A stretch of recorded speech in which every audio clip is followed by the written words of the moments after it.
Kia ora, good morning and welcome to the Nelson City Council's August meeting.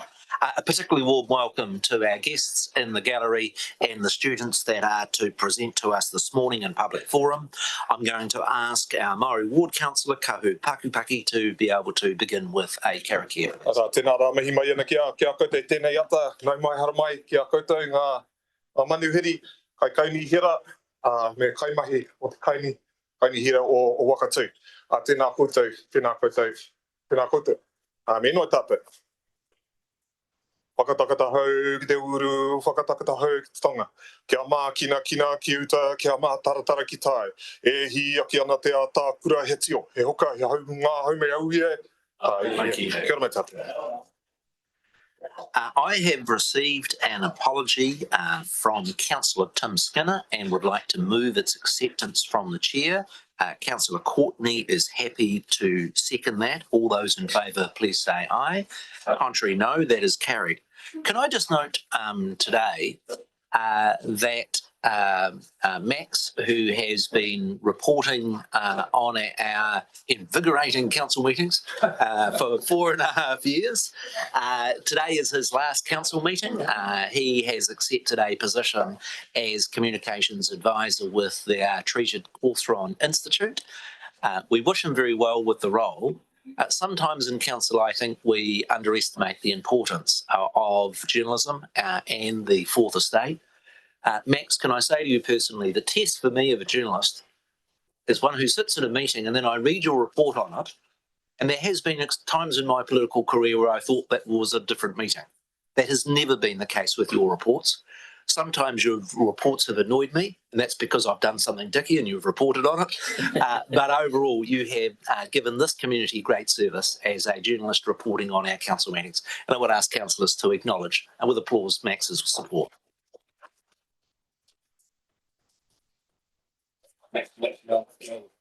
Mayor Nick, I want to know if Max asked your permission. Whether he asked your permission to move to Cawthron. Maybe he recruited. Oh, to move to Cawthron? No, he did not. I don't control very much in the city, and I don't support where he goes. I'm privileged to be a trustee of the Cawthron Institute, and I know that from my point of view, is to have a young talent like Max that's continuing to contribute to our community is valued. So we wish you all the very best, Max. I'm going to confirm the order of business as per the agenda. I have had a declaration of interest from Councillor Rollo. That is with respect to item 7.5, Campbell, on the issue of rates deferral, with that being there. And I'll leave it to your judgment as to whether you want to absence yourself from the discussion on that item. Yeah, just to confirm, I will leave the table for that item. Good as gold. We now come to public forum, and I'd like to invite Lighthouse Aotearoa, Woolstowell, and students to have the table. We've set aside 10 minutes for your presentation to council this morning. Welcome, and we look forward to it. Thank you, Mayor Nick. Okay, I'll just speak real quickly before we introduce the students. So, tēnā koutou, and thank you for the opportunity to speak today. My name is Will, and for the past 2 years, I've had the amazing privilege to facilitate a learning program on climate change for Year 7 and 8 students in schools throughout Nelson and Tasman. I'm also fortunate to coordinate the extracurricular youth organization Lighthouse Aotearoa, which formed last year in response to an overwhelming demand among our region's young people to have a say in the decisions that will affect their futures. The Nelson City Council has been incredibly supportive of both initiatives, for which I and the young people are very grateful. I won't speak for long, as today is about their voices, but I want to thank you for taking the time to review the materials we have submitted and our request for this work to continue. I'd like to now invite Amy, Harry, Janulia, and Harvey to share a few words, after which there should be time for you to engage in discussion. Thank you again.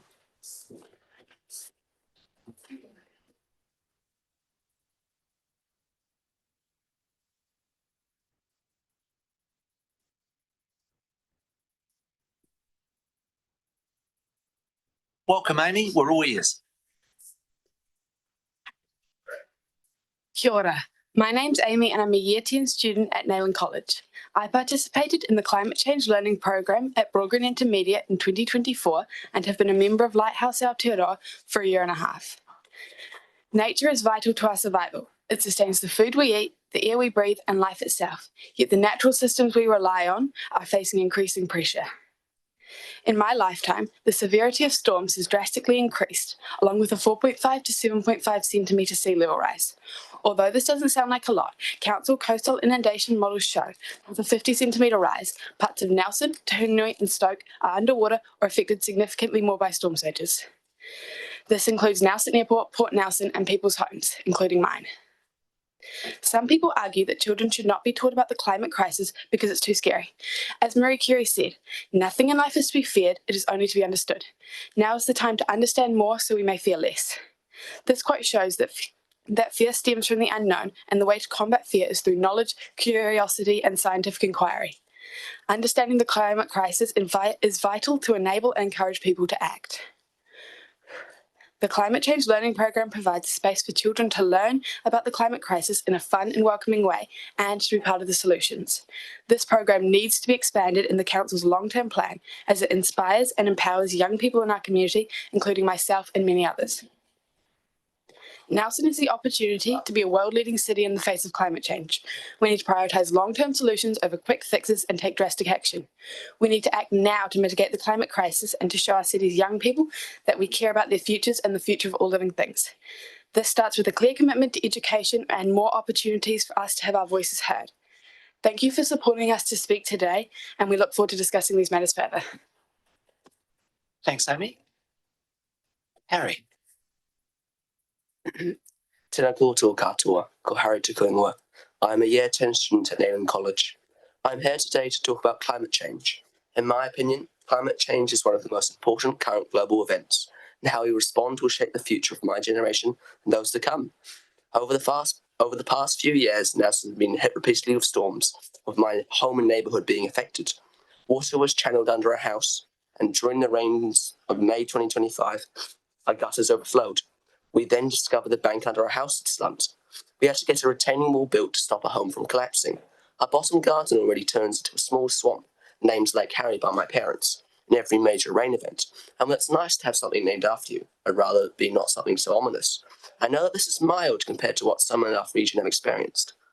Given climate change's increasing impact on our communities, I believe that all tamariki and rangatahi should learn about climate change as young as possible. Some people worry we shouldn't be loading kids up with heavy baggage, but climate change is real and it is happening. It's better to know from a young age and to feel supported than to find out later and feel betrayed. Climate change will be a major factor in my future life as well as all kids, so we deserve both the knowledge and the opportunity to act. It's been wonderful being part of Lighthouse Aotearoa with other fellow climate-concerned young people. I know most young people care, but I do love being with people with similar levels of dedication to preserving nature. Environmental impact is one of those topics that can be hard to talk about, as many find it too daunting and uncomfortable.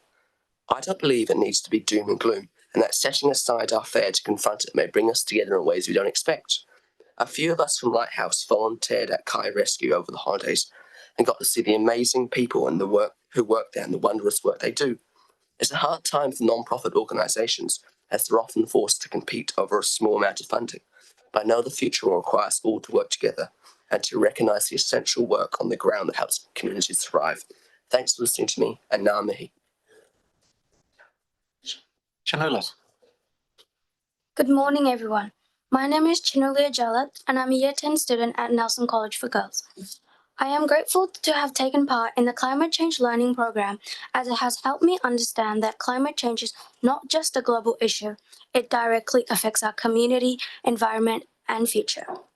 Through this program, I have learned about the science behind climate change, the challenges facing our region, and the actions individuals, organizations, and local government can take to reduce emissions and build resilience.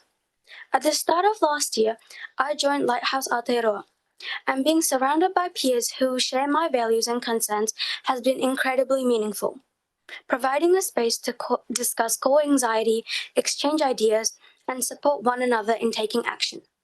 The program has also empowered me through practical experience, including consultations with both Nelson and Tasman councils on their respective climate strategy and action plans. By participating in these programs, I am gaining a deeper understanding of how our city can respond to climate change, protect our natural environment, and prepare for future challenges such as extreme weather events, flooding, and rising sea levels. As young people, we want Nelson to remain a beautiful and thriving place to live. That future depends on the actions we take now. I believe Nelson City Council can further strengthen youth engagement by elevating young voices, funding youth-led climate projects, and creating more opportunities for young people to participate in decision-making. Thank you for the opportunity to speak today, and I look forward to taking part in future initiatives. Thanks, Janula. Harvey. Kia ora, everyone. Thank you for the opportunity to be here today. My name is Harvey Aitken. I'm 12 years old, and I'm here for one reason. Talking about solving climate change is no longer enough. We all know about fossil fuels and the planet warming up, but Lighthouse Aotearoa, the group I'm part of, believes it's time to turn talk into action, and for young people to have a voice in the decisions that will affect them the most. We want to grow up in a world where we can thrive as humans, where our environment, our homes, and the places we care about are safe. Here in Nelson, Tasman, we don't have to look far to see what climate change is already doing. Our region has a long history of flooding. 1904, 1970, 2011, 2018, 2021, 2022, 2025. But look at that pattern. The gaps between the floods used to be decades. Now they're only a few years apart. That's not random. That's the rising temperatures causing more frequent and extreme weather events and having profound impacts on infrastructure and people's lives. That's why young people need proper climate change education in school. My class participated in the climate change learning program last year, and I feel that more people my age would appreciate learning about the impacts we are facing. We're ready to step up. We just need the tools and support to do so. I'd love to see Nelson City Council support more youth-led environmental projects and more opportunities for us to be involved. We're not too young to contribute, and being part of Lighthouse Aotearoa has shown me the difference we can make when we focus on our goals and values. So I'm asking you, the leaders of our city, to take climate change seriously, to listen to us, and to help us turn talk into action. Because this is our home too, and we want a future we can all be proud of. He waka eke noa. We're all in this together. Thank you. Thank you to Lighthouse, to your team that lead you well as for your presentation this morning, of which we've all enjoyed. I'm going to indulge and allow Matty to have a question, albeit we've gone over the 10 minutes. Just a quick one. So, Amy, you were talking, I liked how you said you're looking forward to further discussions, and you've kind of all come up with some ideas on how you'd like support. So it's a lot of work advocating, and you have to be very resilient and stubborn. I mean, do you mean it? And what would you like from us? Because we work for you and your voice is very powerful. So further discussions, what does that mean? What would that look like for you? I think that more workshops and more opportunities like this for us to have our voices heard. What a crisp, good answer. I wish I was always so crisp. Again, thank you again for your presentation and for your passion around the issue. I acknowledge well and best wishes with your study and the ongoing work of the Lighthouse Group. Thank you again. I'd now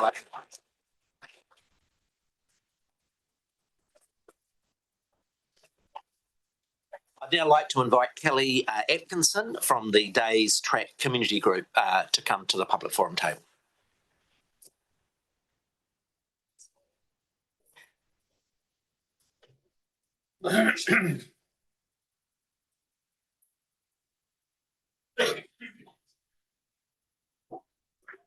Welcome, Kelly. We've set aside 10 minutes for your presentation, and we're very much in your hands as to how you would like to use that.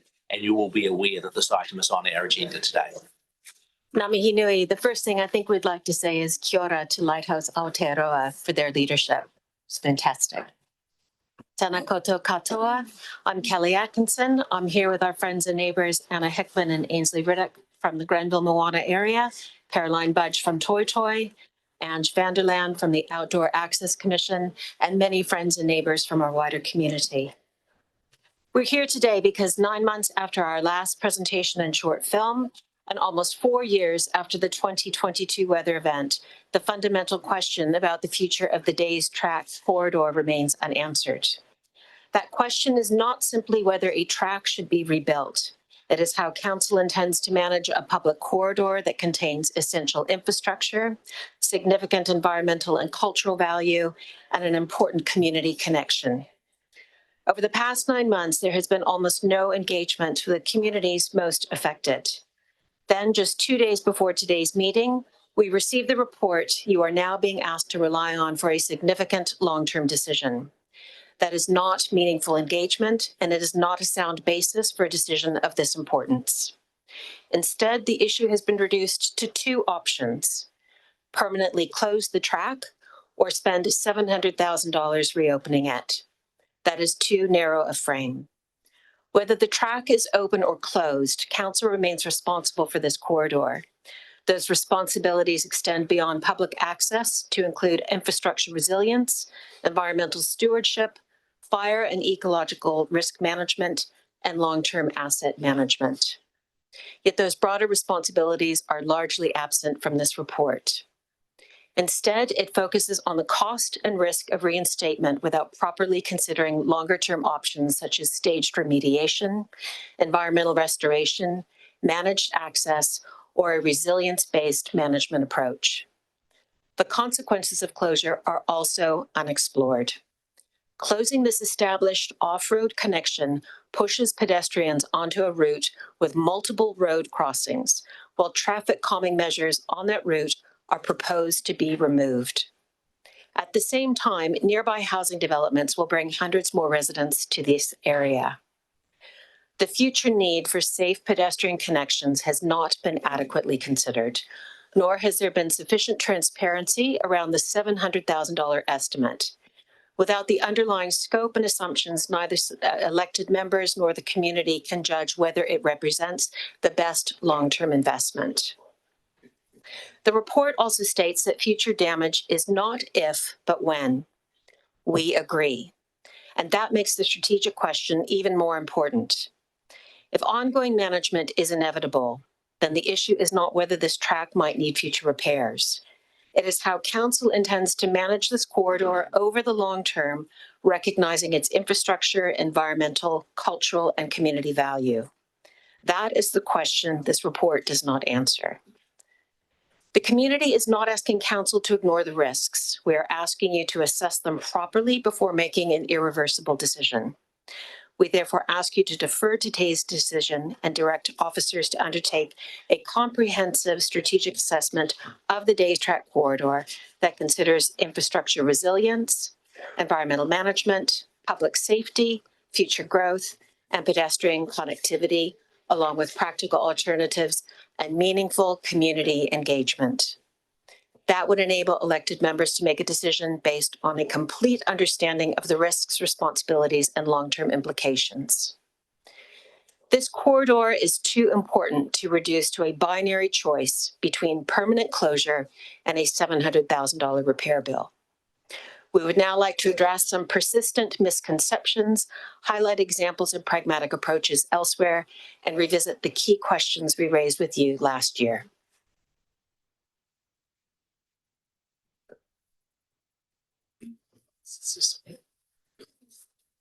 My name is Ainsley Riddick. I've been a resident of Grenville Terrace for most of my life. Some conditions and concerns we have regard the misrepresentation of facts. 1.1 million has been spoken of for the previous cost of remediation of the track area, but David Light, who was the project manager, reported that 480,000 was actually the full cost of the project. There's a lack of transparency around the costings and the scope of work. There's no detail as to what is going to be spent on infrastructure and on the track. increasing ecological risks, as Kelly said, of fire and weeds, state of the essential infrastructure. Your report states that this has been severely damaged. I think that it is crucial that this be repaired. I think the geological engineers have always said that drainage on the slump area was crucial, that it be effective, and it isn't at the moment. There's also been a lack of community consultation, and we've had nothing very much from the council in recent years. As regards the type of track, we don't need to have something that's very fancy. I was up on the Cambria Street Stanley Whitehead track just recently, just last week, and they have simple wooden fronted dirt steps, and then on the less steep areas it's just a simple dirt track. We would be happy with that. And also, there is an opportunity now. My family has owned the adjacent property, number 12 Grenfell Terrace, for 90 years. That has recently transferred to council. It gives you an opportunity to access the track area for the walking and maintenance through that property, which would make a much nicer area. There's also already a digger track when they removed the mosaic sofa, so that could be used. Thank you. I'll share the unanswered questions with you again. What are the council's immediate and long-term plans for the management of the wider Jays Track area, including but not limited to restoration of the track, the public access, management of key infrastructure, ecological risk, including the weeds and the invasive plants, and management of the unused power lines, as well as the reduction of vandalism in the adjacent properties, unoccupied houses. Secondly, the plan for the surrounding unoccupied properties, which could be put to good use, and how can we work together, the council and the residents, to address and progress these issues and the opportunities. And lastly, or fourthly, who are the key contacts within council and staff? We would love to talk with them. On a more personal note, an additional note, have any of you here recently walked the section of Days Track in question? Well, along with countless other recidivists, I frequently walk the Grenville Moana section of the track. The top and bottom of the section are not really damaged. They're hardly damaged, especially the Moana end. So they require very little attention. When I went up last night, I counted how many steps or paces it took me to cross the middle section, the section needing remediation. It took me 100 steps or paces. Keep the status quo, that's just not viable. Repairing the track itself is not that big a job. Kia ora koutou, Nani. Thank you. Kia ora. So in summary, we have significant concerns about council being asked to vote based on a binary report that does not contain financial and planned works detail, doesn't reflect community feedback and concerns, doesn't address wider environmental concerns, and doesn't separate the track and infrastructure remediation. It is an access reserve. We request engagement with council to support development of a pragmatic, sustainable and future-proof solution. We are only advocating for a basic track, the Cambria Street track model. Leaving as is not an option. Urban connectivity is a highly desired and essential quality of life in Nelson. We know that it connects to Toi Toi, and to finish off, my colleague here will speak. Kia ora, ko Kalamba Tukapu Ingoa. I don't live in the immediate Days Track area. Do I need to? I don't live in the immediate Days Track area, but I do live on Kauai Street near the hospital. I used to be able to walk up the end of my street, down the Victory steps, up Toi Toi, up the Toi Toi steps, cross over and down Days Track to the beach. I can no longer do that. There's a really important corridor for linking other parts of the city. The Nelson City Council's active travel strategy talks about the importance of making walking safe and convenient. talks about connected and integrated active travel networks. The Nelson 2060 document describes Nelson as a sustainable city of beauty and connectivity, and distinctly talks about linking the hills to the coast, which is exactly what Days Track does. And finally, climate strategy. We need to reduce emissions from traffic. Okay, thank you for the presentation and the considerable effort you've gone to provide your views. The item is on Council's agenda today. It's my best guess that we'll get to it probably at about 12 o'clock, but I have to confess I never quite know where we're going to land. I'm happy to take a couple of questions from colleagues before we wrap up. Councillor Hodgson. Minik, I just wonder, I know it's not how we would normally do things, but I wonder if while our guests are here, we consider moving that the item lie on the table until a future council meeting. I think there's considerable number of councillors, this is my guess, who would like a bit more information before we make a decision on the item. Would you be open to that? I'd prefer to keep to the agenda, and I know that's not necessarily convenient for the representatives that are here, and that may be where we land. But I just think to be fair to officers, they should have the opportunity to be able to present their report, and then for council to make any decision that may include, and it's ultimately up to council as to whether the item lies on the table.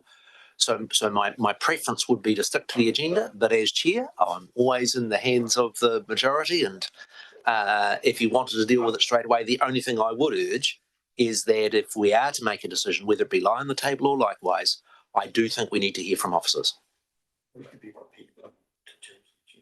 Sorry? Can I just check with officers, is there any concern about juggling the agenda and bringing the item straight forward? Alex? To present now through the chair. Yeah, is there any other expertise that we've got scheduled that we need to help present the report? No, I'll be presenting the report. You'll be sending the report alone? Yes. Yes. So I'm very much in council's hands. The other option I could do, which would be fair to the members of the public that have a high level of interest, would be to specify a specific time to do it, so they know at what time to do it, because I can never completely control the agenda because I don't know how long we talk on some of the other items. Campbell, Councillor Rowland. Thanks, Minik. I'd be quite happy for us to finalise public forum, and then I think we've got one more, and then for us to discuss it. Okay, let's handle it that way. I'm going to move from the chair that I think it is, just to technically get my movements right, that it is item number 7.10. Move from the chair that item 7.10 be taken immediately after public forum. Councillor Hodgson's happy to move. Councillor Rollo is happy to second. I prefer it was non-debatable. All those in favour, please say aye. Aye. Contrary, no. So we'll complete public forum, and then officers will come to that report, which will make it more convenient for the public that have a strong interest in that matter.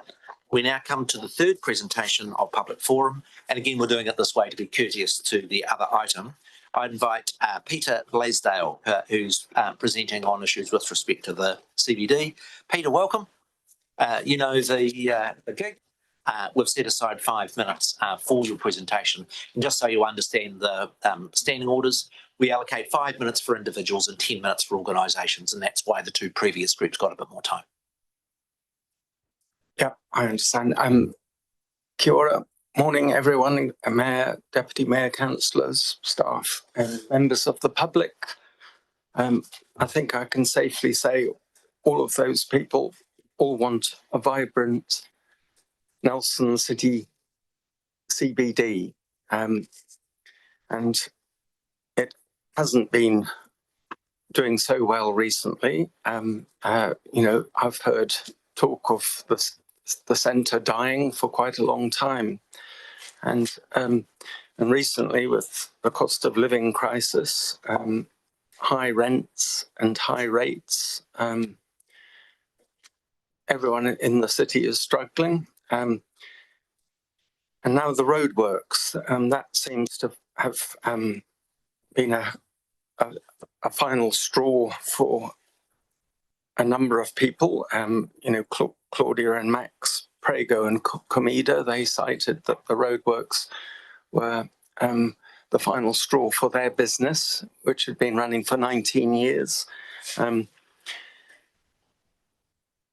I've heard from retailers that generally the CBD is about 30% down on turnover for retail stores and stuff,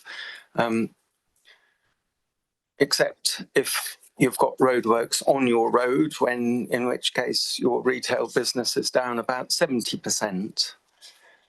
That's really tough. People are having to lay off staff, closing down in some cases.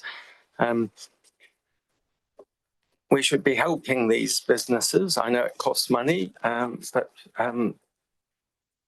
we don't want the CBD to die. And I just give one.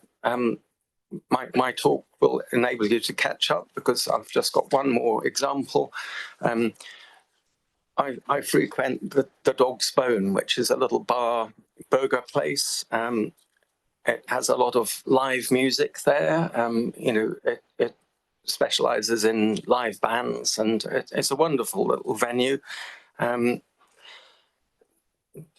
Ever since they've opened, they've struggled with the fact that the toilet is in the dining room, and which also doubles up as the dance floor function area.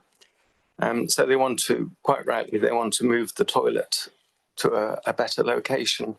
And so far they've spent $20,000 to get the permission to move the toilet. $20,000. That's really tough on a small business. That's my point. We're not helping small businesses in the CBD, and if we could help them, we'd get a vibrant city centre. That's all I have. Thank you. Look, council is really aware of how damn tough it is for our businesses this winter. We know that Bridge to Better is adding to that pain, albeit councils that don't do that basic infrastructure and upgrade it end up in awful trouble. So we welcome ideas. Is there any questions that colleagues have of our presenter? Councillor Anderson. Just want to say thank you, Peter. Good on you turning up matters, and really appreciate you coming in here and speaking to us. And we all work for you, so you should really be contacting us if you need to share. Thank you for that. I just want people to be aware that I'm sure you are, but small businesses are struggling. They are closing, and for a relatively small amount of money, you could probably help these businesses, which would help the city centre through this bad time with all these roadworks up, the sewerage upgrades and what have you. But anyway, thank you. We hear you, and we welcome ideas about what are the smart things that council can do to assist those businesses. The dilemma for us always is that everything that we are spending money on, we have to rate somebody, and the very people we rate are also those that are feeling those cost pressures. So welcome the presentation and further welcome engagement on any specific ideas of how council can help us get through this difficult period. Thanks again, Peter. Just 20,000 seems an awful lot of money just to move a toilet. I'd be interested in some more detail on that, and so that we can get our officers to have a look about what's occurred there. Good on you, Peter. Thank you again. I'm now going to, as per our change of agenda, move to report R26128 on the day's track restoration and invite our Deputy Chief Executive to present the report.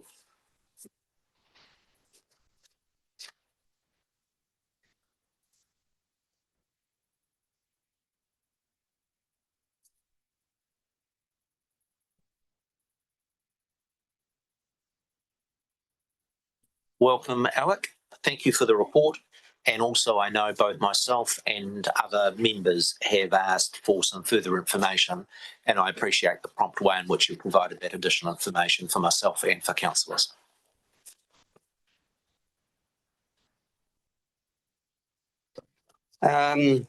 So thank you. Good morning, through the mayor. The report in front of you has been requested from a public forum that was presented to council. And I think in the main, we have provided a balanced report in terms of the history, the challenges that we've faced since August 2022. And I do want to acknowledge the residents. The residents have been respectful. They have been open in their requests. And they have been passionate, and I think those are all good things in terms of what they want for the area. So in the respectful manner that they've dealt with us, I have no issues in terms of their presentation today, and respect their passion. What I have provided to you is an assessment of what it will take to reinstate Days Track. The logic behind the report is that our council has agreed to build back better as part of our August 2022 recovery. This was a view that was upheld by the Recovery Task Force and as well by council. My point that I'm trying to make in this report is that the area is a problematic area, without a doubt. And as your worship would know, this is probably one of the most studied landslip form in the Te Hunanui slip in the country. That doesn't, of course, address the issue of reinstating the track. I'm realistic when I point out that irrespective of what we do to reinstate that track, if we are doing remedial works to that track to a level that will not include betterment, and I point out in the report that I don't think that there will be anything that we will be able to do to achieve a level of service that will not place that track in any form, if it is reinstated, in a form that will allow it to not be damaged in the future. It is over a deep sea seated slump from memory in locations that would be between 30 and 40 meters deep. So whatever we will be building will face a risk, and I'll bring that to your attention. I have left the decision up to council to decide whether they want to reinstate the track or not. All I have pointed out in the report, and appreciating the passion and the need for the linkages, that there are alternatives, but it is a well-loved track.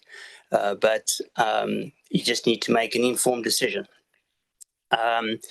We have temporary services, and we are busy also dealing with the Utility Operators Network Tasman in terms of their services, and we are liaising with them. So, as I said, it is a matter of, irrespective of the work that we undertake, I think we just need to be realistic, and it would be amiss of me to point out that during an event that there would not be damage to that track, and we will be repairing that track again in the likely event of a storm.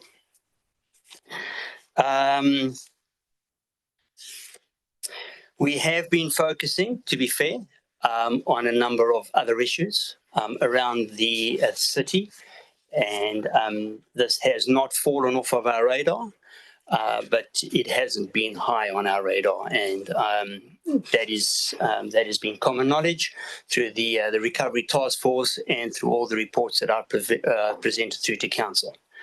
And I make no excuse for that. I think we've had a number of other priorities around the city since August 2022, and we've given those due consideration.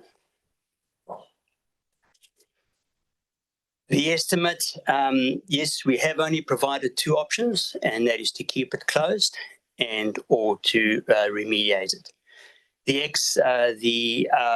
It is a complex area. There are properties, there are slips from private properties. Yes, we have purchased 12 Grenville, and I think that went through about 2 or 3 weeks ago.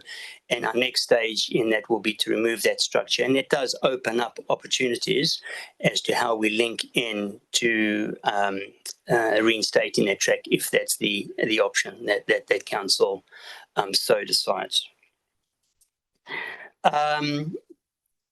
So there is opportunity but there's also risk. And I think I've presented a balanced report in terms of that. Ultimately, it will be for council to decide what they do. I hear the passion from the residents, and as I said, I respect that, and I would expect nothing less. All my job is to do is to present the two scenarios in front of you, and I'm happy to take any questions through the mayor. Thanks, Alec.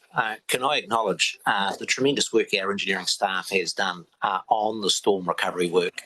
I have to say, I remember 2 weeks into the job as mayor doing a tour with Alec around the various landslides and projects that were broken. And when we got to this one, Alec said, it's a nightmare and any fix is going to be incredibly difficult. We've made tremendous progress on dealing with so many of the landslides, and we knew from word go that the decisions on this one were going to be difficult. Open for questions from colleagues. Councillor Rowland. Thank you, and through the mayor, morning, Alec, and thank you for your report. Just kind of, and it's not a pointed question whatsoever, but when we had the public forum in December, it was then asked by elected members if you could provide a report on what we can do with the particular site. Did we give you enough scope in that request to look at alternative options, but also engagement with the community on what that may look like moving forward, in terms of have you had enough scope to engage and seek other options other than open close, which we have in the report, or can we offer you through the table more options? So through the chair, I think the view that was given that we investigate options to open Days Track up. I think what we've done is, I think for us, there's two options. We reinstate, and the base of this report is that we reinstate to what was there, to compare like with like. And then the option is obviously to keep it closed. So I think, were you explicit in terms of the options? I don't think you were, but I just assumed, maybe incorrectly, that you were wanting to reinstate it, and the default was that we would reinstate it to what was like for like. The point of that I'm trying to make is that like for like, irrespective of whether it's asphalt or AP20 or gravel, that there will be ongoing work to remedy that, because that will be subject to damage in future rain events. One of the points raised correctly by the residents is that the control of stormwater is essential.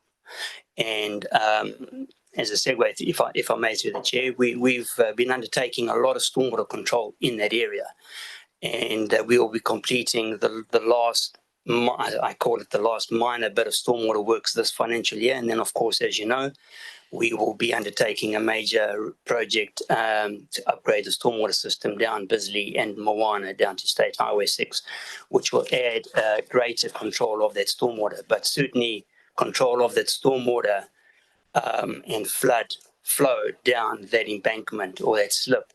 Whatever solution there is will need to be maintained, and correctly so. And we did that when we reinstated that following the 2011 event, but that was washed away because simply we can't cater for a 1 in 100 year event.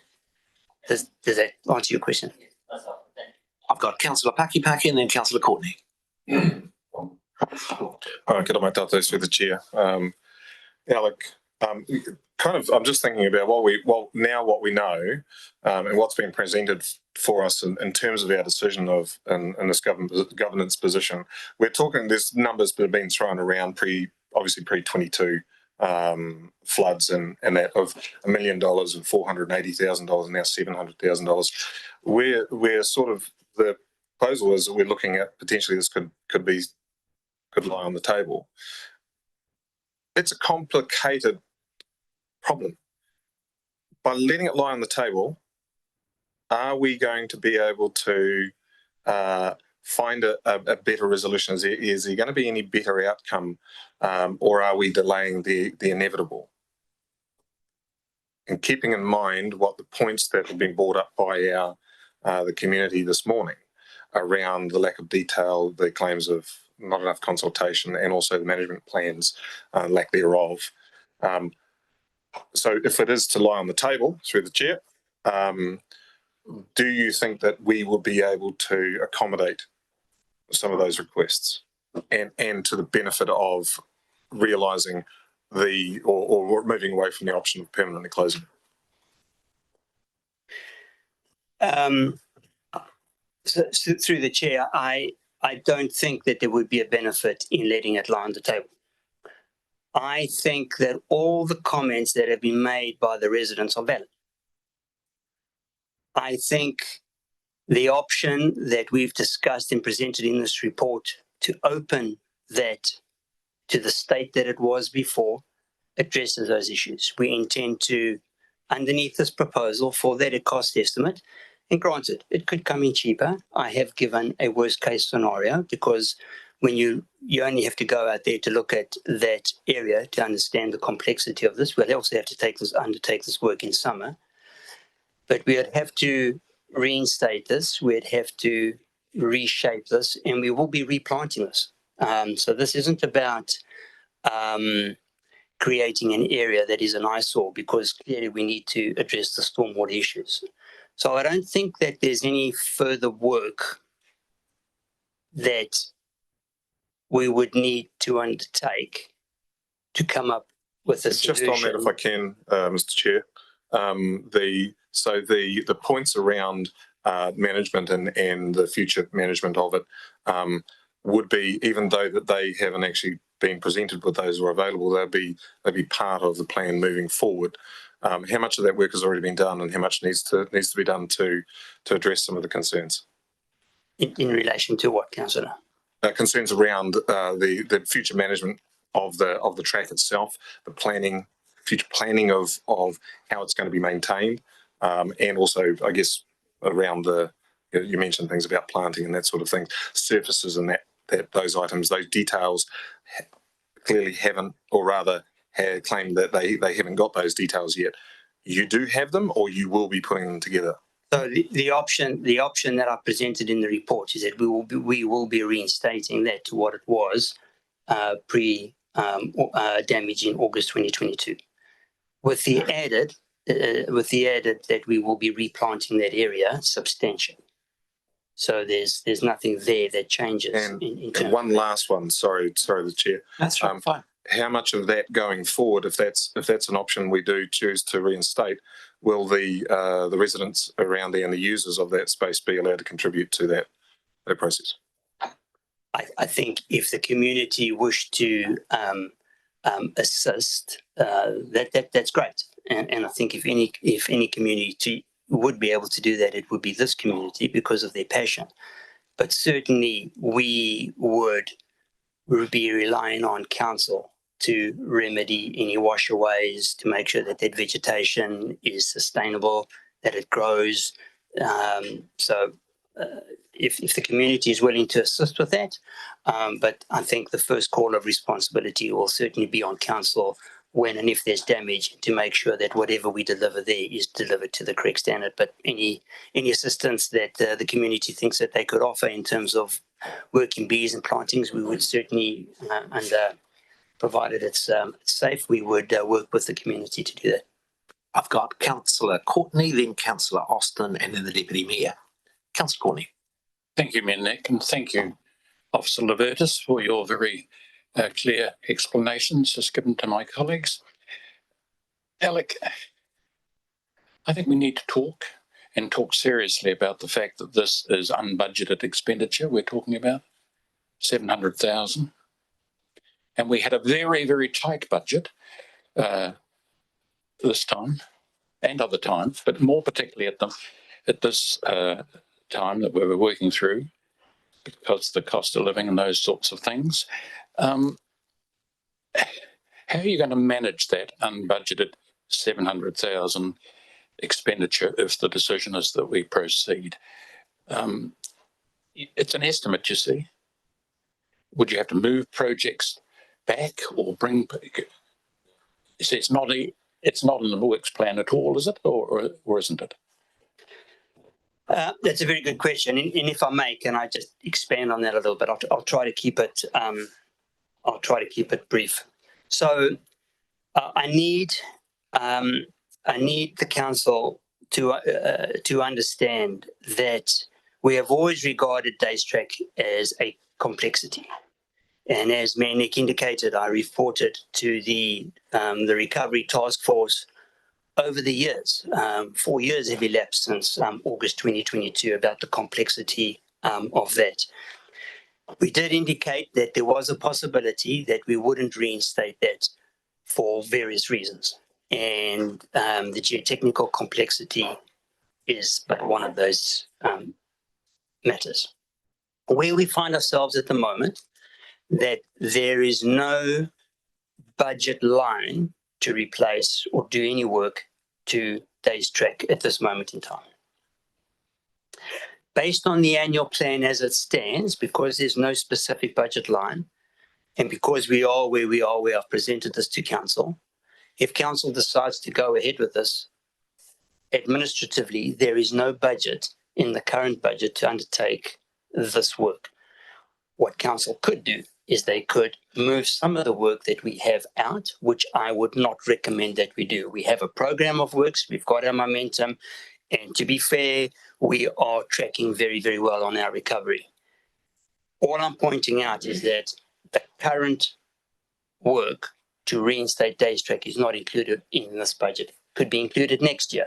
We would have to be able to undertake this work in the summer months, so there is a constraint. We're heading into summer now, so the options are that we do it now as unbudgeted, 700,000, or we could potentially do it next year. But that will wait another 12 months. Years financial. Well, you could do that. Yeah. You could do that. So you could then make sure that it's budgeted, but you'd be waiting another 12 months. But at this moment in time, administratively, there is no budget in the current plan to undertake that work. And if you choose to do it, then it is purely as an administrative thing, unbudgeted. Thank you. I'd like to go to Councillor Austin. Thank you, through the chair. And I just want to thank Councillor Courtney for that question, because I just want to follow on from that, because that was very similar to my question. So my question was the estimated cost of the 700,000 being unbudgeted, and thank you, Alec, you've answered that. It is unbudgeted, and it would come out from other works, which but I also have concerns. Do you think the 700,000 that you have budgeted for this project would actually complete the job, or would this likely increase because of the risks that would likely be found once it's started? And is there any really contingencies in there for those risks? Because we're talking about earth movement, and there's always risks under the ground. So through the chair, the estimate that we've given, I think, accurately reflects that we will cater for all the eventualities that we find at on site. I have got a substantial contingency in this purely because of the area that we're dealing with, but I don't think, what the work that we will be undertaking, as I've said, the biggest risk you'll never address. That whole Te Hununui slip is moving annually, and it has been for the last 1,000 years, and it will be for the next forever. So the larger risk will not be addressed in terms of that. But in terms of us reinstating to what we have had previously, I believe that that funding, that estimate is more than adequate. Yes. Deputy Mayor. Thanks, Mayor Nick. I'm concerned about the 700,000 unbudgeted, but I'm interested in, look, I accept that the vast majority of engineers are geniuses, Alec. And that's just the beer. I said the vast majority. I'm sorry. If it fails, well, I just can't understand why we would give consideration to just reinstating what was there when we know that it's highly likely that it's going to, at some stage, potentially be washed out again. What I want to ask you is there surely not some genius alternative that would put in place some kind of system of stairs or some design that either was sacrificial, so there were sacrificial elements, so if it did get washed away, that it could be pulled back up and reinstated, or as opposed to just putting back what was there. I mean, I wasn't trying to elicit applause, I promise you. But I just seem to think that surely if we can send rockets to space and then get them to land back on Earth, we can sort out a bit of infrastructure that's going to be able to not withstand, potentially be washed away, but dragged back into place or something like that. Or am I just being naive? Don't need to answer that. No, you do need to answer part of it. So through the chair, once again, I point out that this is probably one of the most complex areas that exists in New Zealand. It's a fact. The mayor will confirm that. And our geotech, we have geotechnical engineers that lap this up as their bread and butter because of the complexity. The point is that we in this design have given some consideration to the inclusion of modular steps that if it is washed away, we can bring them back in, we can put them back in. But the extent, and a lot of you visited those areas, not just Days Track, but a number of areas around the city that were affected by August 2022. And by all standards, that was an extensive event. That was nothing that we'd ever seen in this city before. So it was extreme, and I accept it, as was 2011. Two totally different events, and we also need to understand that. But I think the point that I'm trying to make is that we have to reinstate the track. It's very steep. We've got to make sure that it meanders. It cannot be direct. There has to be stairs involved, and there is a certain reinstatement. We are proposing AP20 compacted full, so we're not looking at AC. I don't think we can just probably keep it as a gravel. You could, but I think we need AP20. I think if it's gravel, we'll be there more often than not, rectifying and cleaning it up. And I think we've opted for a mid solution between gravel and AC, and we've come up with AP20. It needs to meander, needs to get from the bottom to the top. It's extremely steep. We need to fill up the area, and I think the option that we've come up with, that if it does wash away, or the stairs are modular, we will bring them in. But certainly in August 2022, all of that was washed away, like extensively washed away. I've got Councillor Rollo and then Councillor Skeggs. Thanks, Menick. Alec, you note there at item 21 in your report that the work would only be able to be carried out in the summer months. If this item was to be left on the table today, in terms of the staff's planning, getting a contractor in place to do the work, if we wanted it to say we're proceeding this summer, how late can we make a decision? I.e., our next meeting is in September, then we're October, November, December. If we want the work to happen this coming summer, when would be the latest we could make a decision? Ideally, I'd like to be able to get on with the design. We haven't started the detailed design. There's a certain amount of work. I just don't think that I'm going to be able to provide any additional information to you in a month's time, 2 months' time, 3 months' time. So I genuinely don't think letting it lie on the table is the issue here.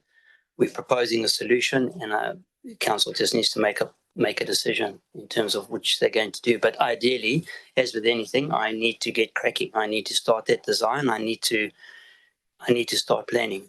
Sure. Because I haven't expended that no, money. That's fine. And can I just ask one more question for the mayor? Sure. There's obviously, rightly or wrongly, people using the track at the moment. We've heard that, and we've seen that.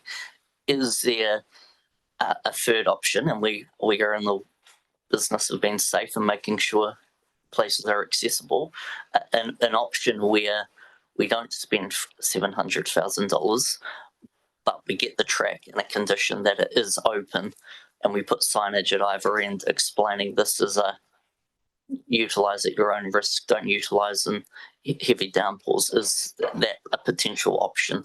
Obviously considering safety at the forefront of it.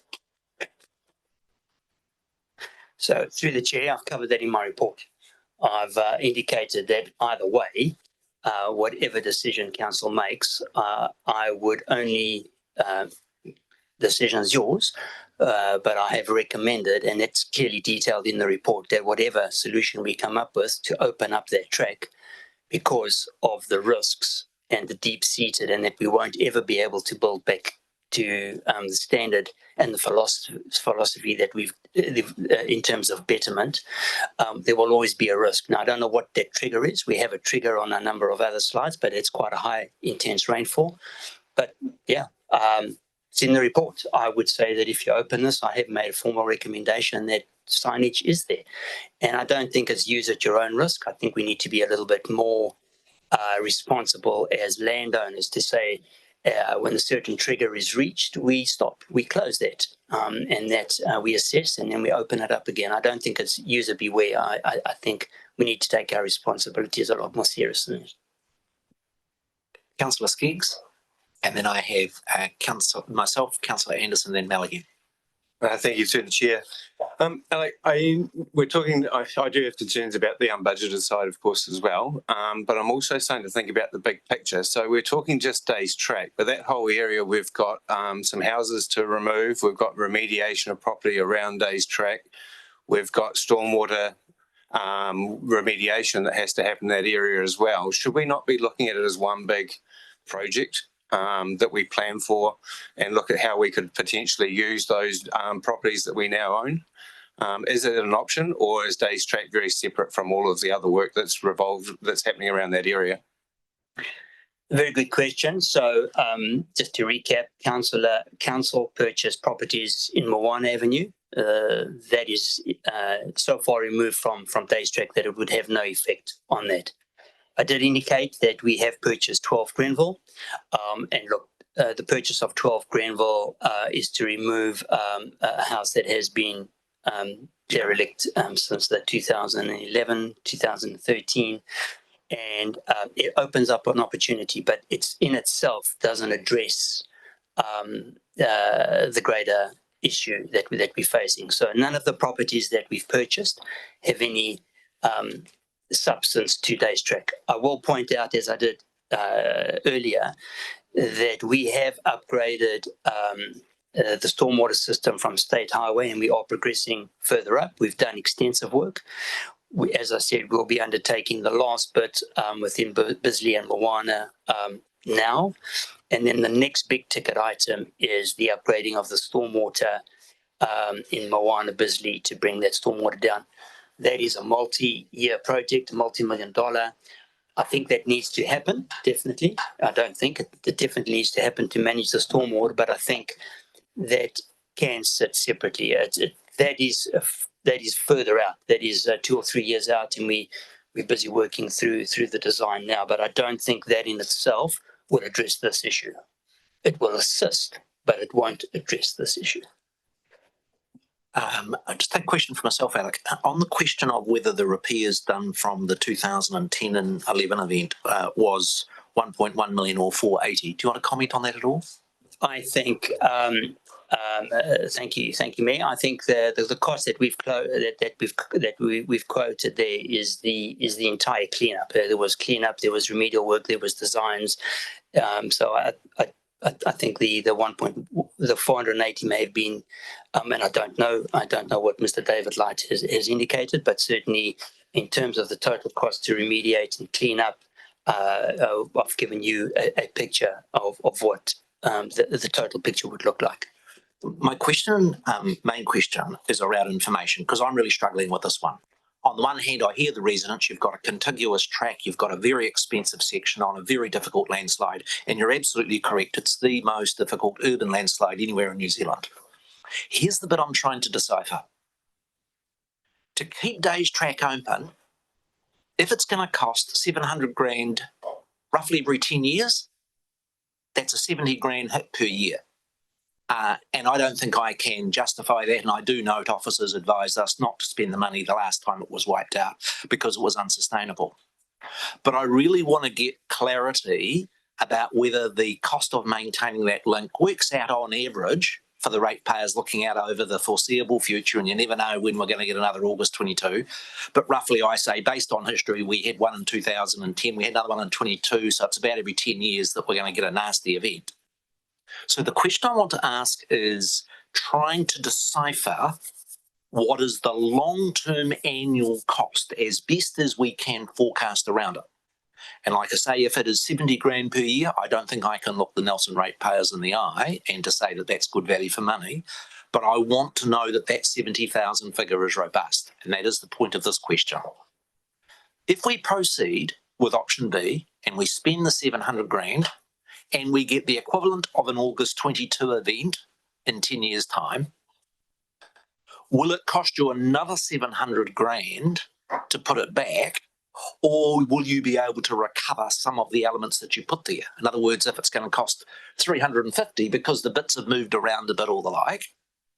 And then the second question I want to understand, if we proceed with option one and we replant Days Track out in trees, and you agree that we would need to deal with the storm welder and the infrastructure and get rid of the power wires and tidy it up, as to what would be the cost of maintaining that. In other words, what I'm trying to do is decipher between the two choices, what is the long-term annual cost? Now, that may be too complex a question to answer on the run, but if you're asking the bigger question for the community, that is the trade-off, and you're being absolutely transparent. Because here's it for me. If I had to spend 700,000 and the Days Track's going to be here forever, it would be a no-brainer to do it. The hard part is that you're being open and transparent and saying, well, it won't. You're going to have to come back and spend some more dosh. So is there any way of being able to get a clearer picture of the costs with reinstating the track and not, because there are costs of not, because you have to do the planting and the other infrastructure works, and what the long-term cost would be per year? Would it be possible for us to get a bit more decipher around that? Or am I asking an impossible question, given the unpredictability of storm events? Through the chair, I think that's a valid question. I just need to go back to my office to get my my crystal ball, and I mean that in an honest way. Yeah. I think if we rebuilt Days Track in any form, and we got an event that we got in August 2022, it would be substantially damaged, irrespective of what we do, because there is no way we can build something there that can be resilient to withstand a 1 in 100 year event in that location.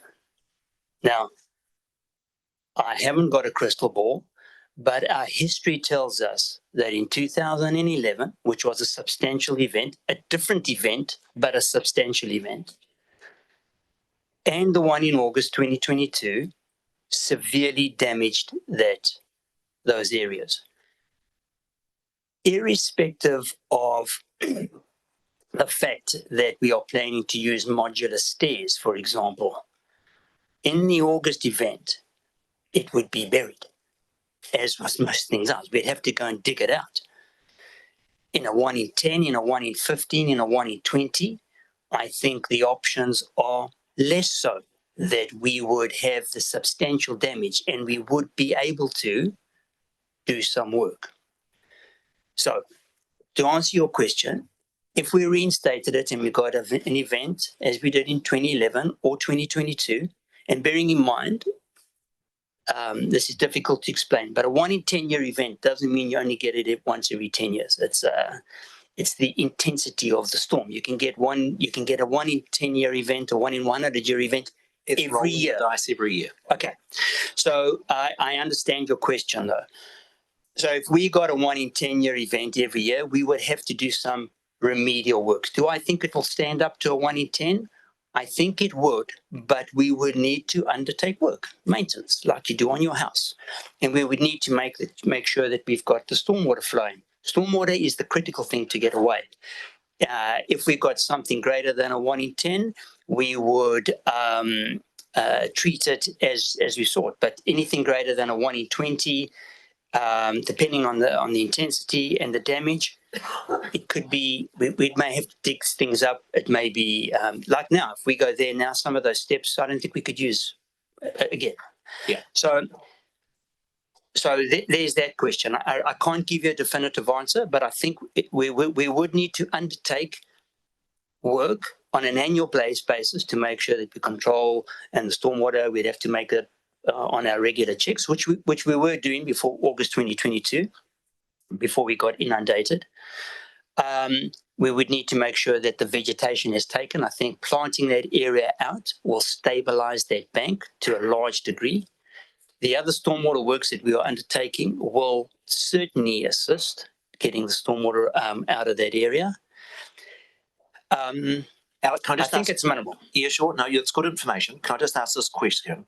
How much is it going to cost if with option 1?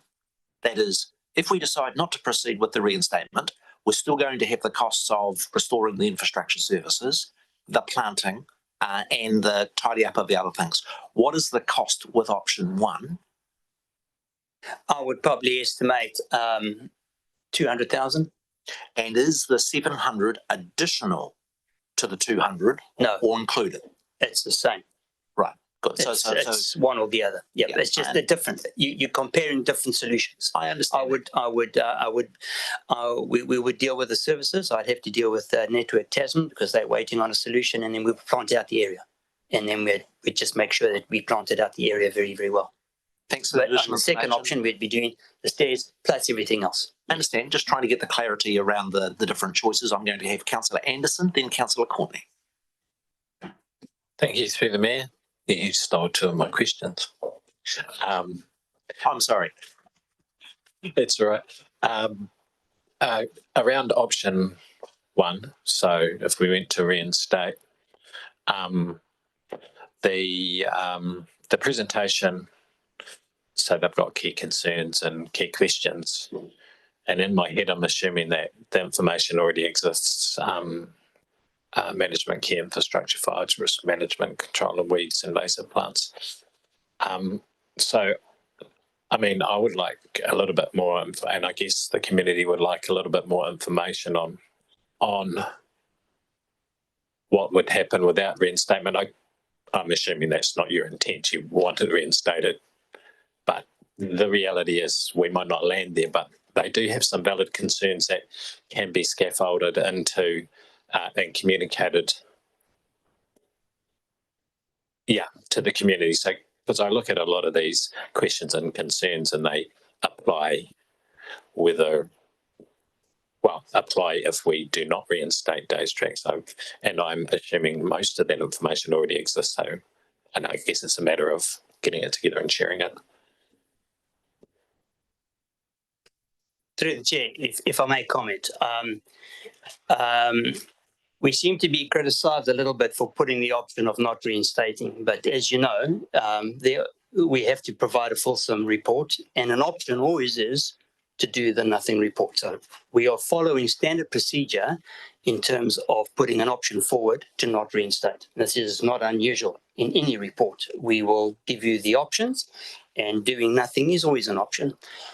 We do appreciate that doing nothing will not address the community's issues of connectivity of a much loved track. We do realize that we will need to plant that area out, and we will be doing that if the option is not to reinstate that track. We will equally be planting that area out if we decide to reinstate that track. I genuinely don't believe that we haven't addressed any of the issues that have been raised as a concern. We've acknowledged that it is a historical link. We've acknowledged, and I've said so openly, in terms of the passion and the drive that this community has in terms of wanting that open. I appreciate that. I acknowledge that. They went so far in 2011 to build a lovely mosaic bench, which we had to dig out, and I'm unsure where it is at the moment. I think it's at, So I've acknowledged all of this, but I don't think this report diminishes any of those issues and does not address those issues if we intend to reinstate it. We have to get from the bottom to the top. We have to meander. We have to reinstate it, and we will make sure that the area is left not in an eyesore and a derelict situation. And there's a number of other dominoes. 12 Grenville has taken a while to sort out, but we've sorted that out. We can now get in and start making that place look loved again. But as to the track, whatever decision you make, we will make sure that that area looks wholesome again. I next have Councillor Courtney, then Councillor Kirby, and then the Deputy Mayor again. Councillor Courtney. Thank you, Mayor Nick, and thank you, Officer Levertis, for your very clear and informative responses you've given us. You have, since 2022, you and your teams have built back better. That's what you told us. You were going to spend the money wisely, but you were going to do a very good job, and build back better was your phrase that you used all since 2022. Are you taking the same approach? Would you take the same approach with replacing the Days track? Through the chair, and while I've used building back better, it's the credit of the council. That's the council decision. I've only been the messenger in terms of that. I happen to agree with building back better because we cannot be spending bad money, throwing good money after bad. My own professional opinion is that we can never use that same philosophy in reinstating this track, because the underlying geology is different.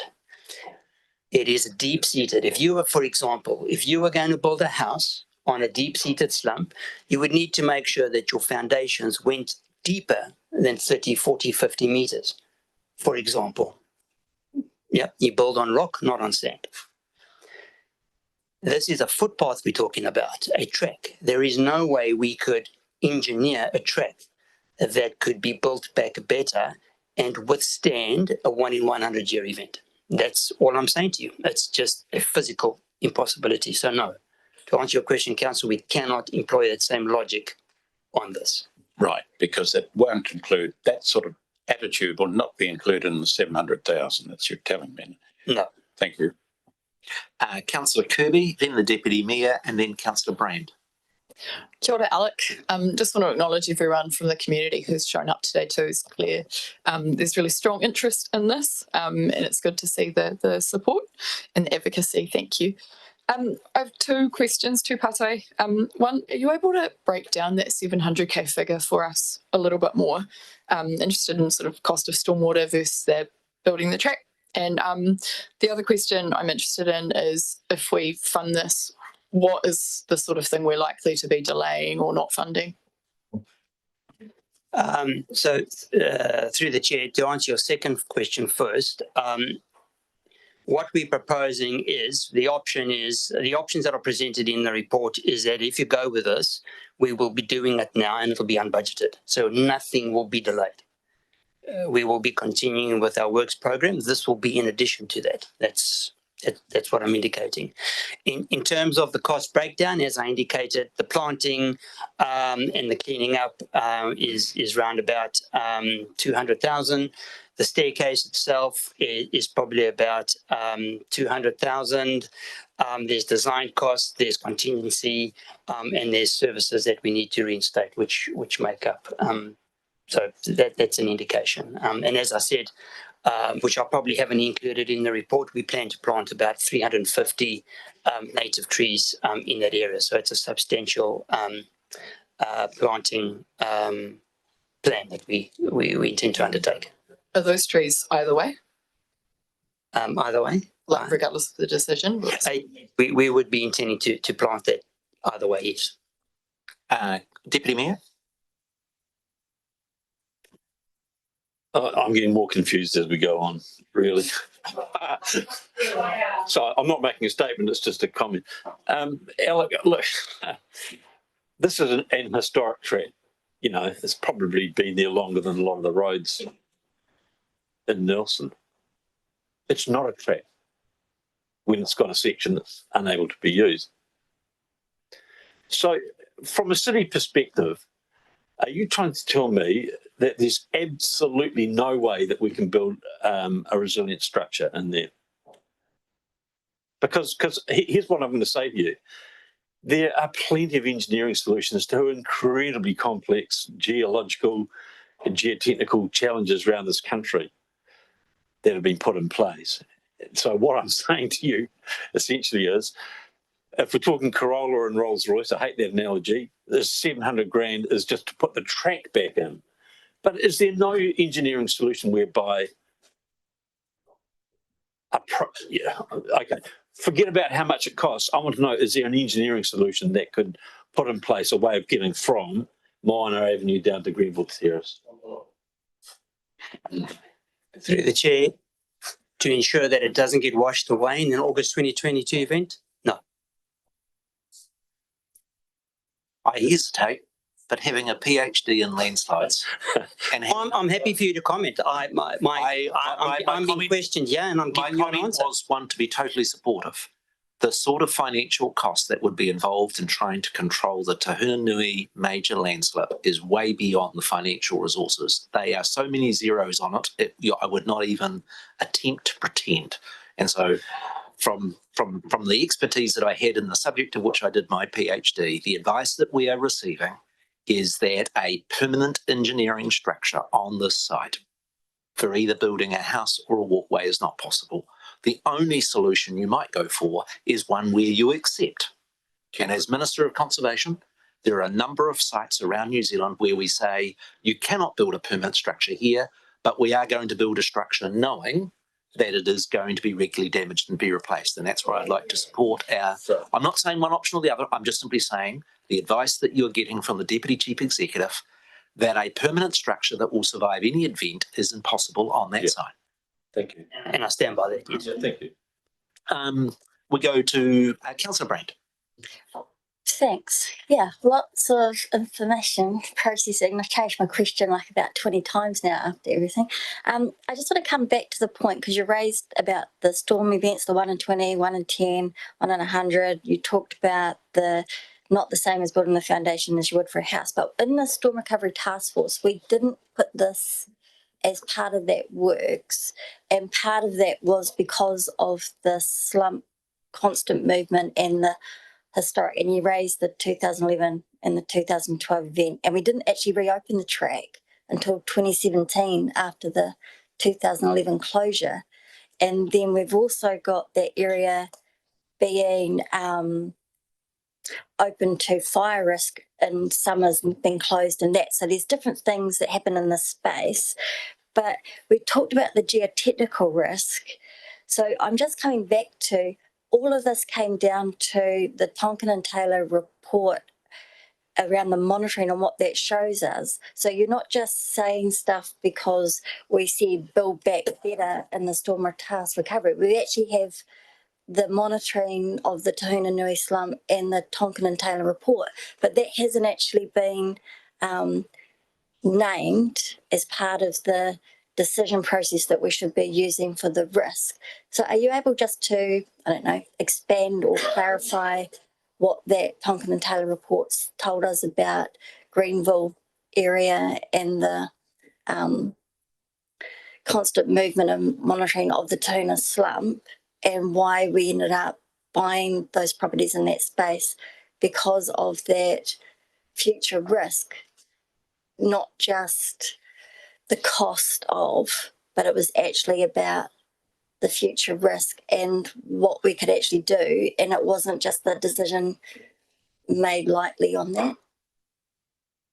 Well, a couple of questions there. The first one, and I think the mayor alluded to this earlier, and it's a statement of public record that back in 2011, when it was damaged, it took us to 2017 to get it reinstated back then, because that was equally quite a large event and we needed to work things through.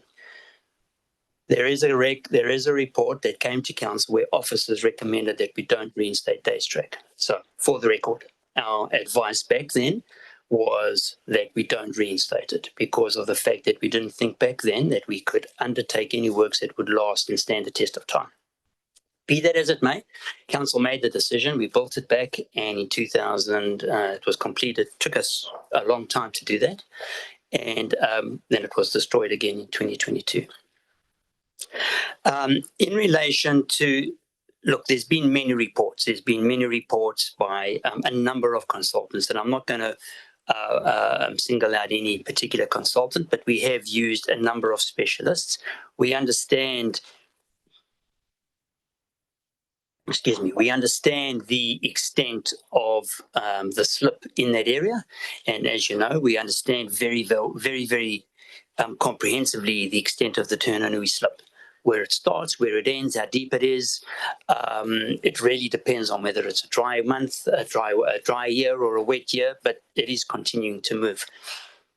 The properties that we've bought in relation to Days Track, the properties that council have purchased previously in relation to Days Track, there's no correlation. So we've purchased the properties in Moana. That was a separate discussion, has no impact on Days Track. Okay, they are two totally separate things. The 12 Grenville property has got no material impact again on Days Track. We purchased that because of the desire to reach an agreement with the landowner on an area that could no longer be built on. Our next step is, and you'll see that happening in the next couple of months, hopefully, we need to get a resource consent, and then we need to remove that building. That doesn't solve the Days Track issue. So none of the properties that council have purchased in that area are material to the solution. Other than 12 Grenville, we could potentially use that land once that house has been removed to be able to meander that up. But in itself, the purchase of those properties have not been instrumental in dealing with the underlying issue of the Turnanui slip. Does that answer your question? I'm sorry if I've missed. No, it's right. It was I sort of was trying to pull all, like I said, there was lots of information coming through and I keep changing my question. But it was purely that when we did the storm task recovery, because you've raised that we said we would build back better, which we did, and we have stuck to that. And that budget that we got for the storm recovery was allocated out into the areas that we needed to. And I know the question came through, was this included in that budget? And it wasn't. But what we did get out of that was the monitoring for the Tahuna slump and also the Tonkin and Taylor report about what's happening in that space. And then you mentioned about the stormwater program, and again that was all part of that, how to keep the moisture up and things in. So we have a lot of information, and you mentioned that you felt you weren't able to bring any more information, but we haven't actually stated that. We skittered around it, but we didn't actually state about that part of it. I don't think that's thank you, through the chair. I don't think that's material. I think I think it's common knowledge that following the August 2022 event, EQC, as they were known back then, and NIWA, who have since joined, each had we had inclinometers, we had accelerometers, and they put a whole lot of equipment on those areas at certain houses because they were dealing with EQC issues. We've taken those over, and we got funding from central government. We got 300,000 over the next 10 years. We're regularly monitoring that. Tonkin and Taylor do that on our behalf. That's just to further understand and enhance the understanding of the Turnanui slump. But the underlying, none of that information is material in terms of the information that I'm giving you now, in terms of being able to build back better or to make sure that it will never be damaged. Yeah, that's immaterial. That's why we didn't include the Days Track in the storm recovery work and that money that came from the government for the storm recovery. Yeah. And we did get money from central government for rectifying, if you remember, we got 6 million towards rectifying slips that were on council land affecting private property.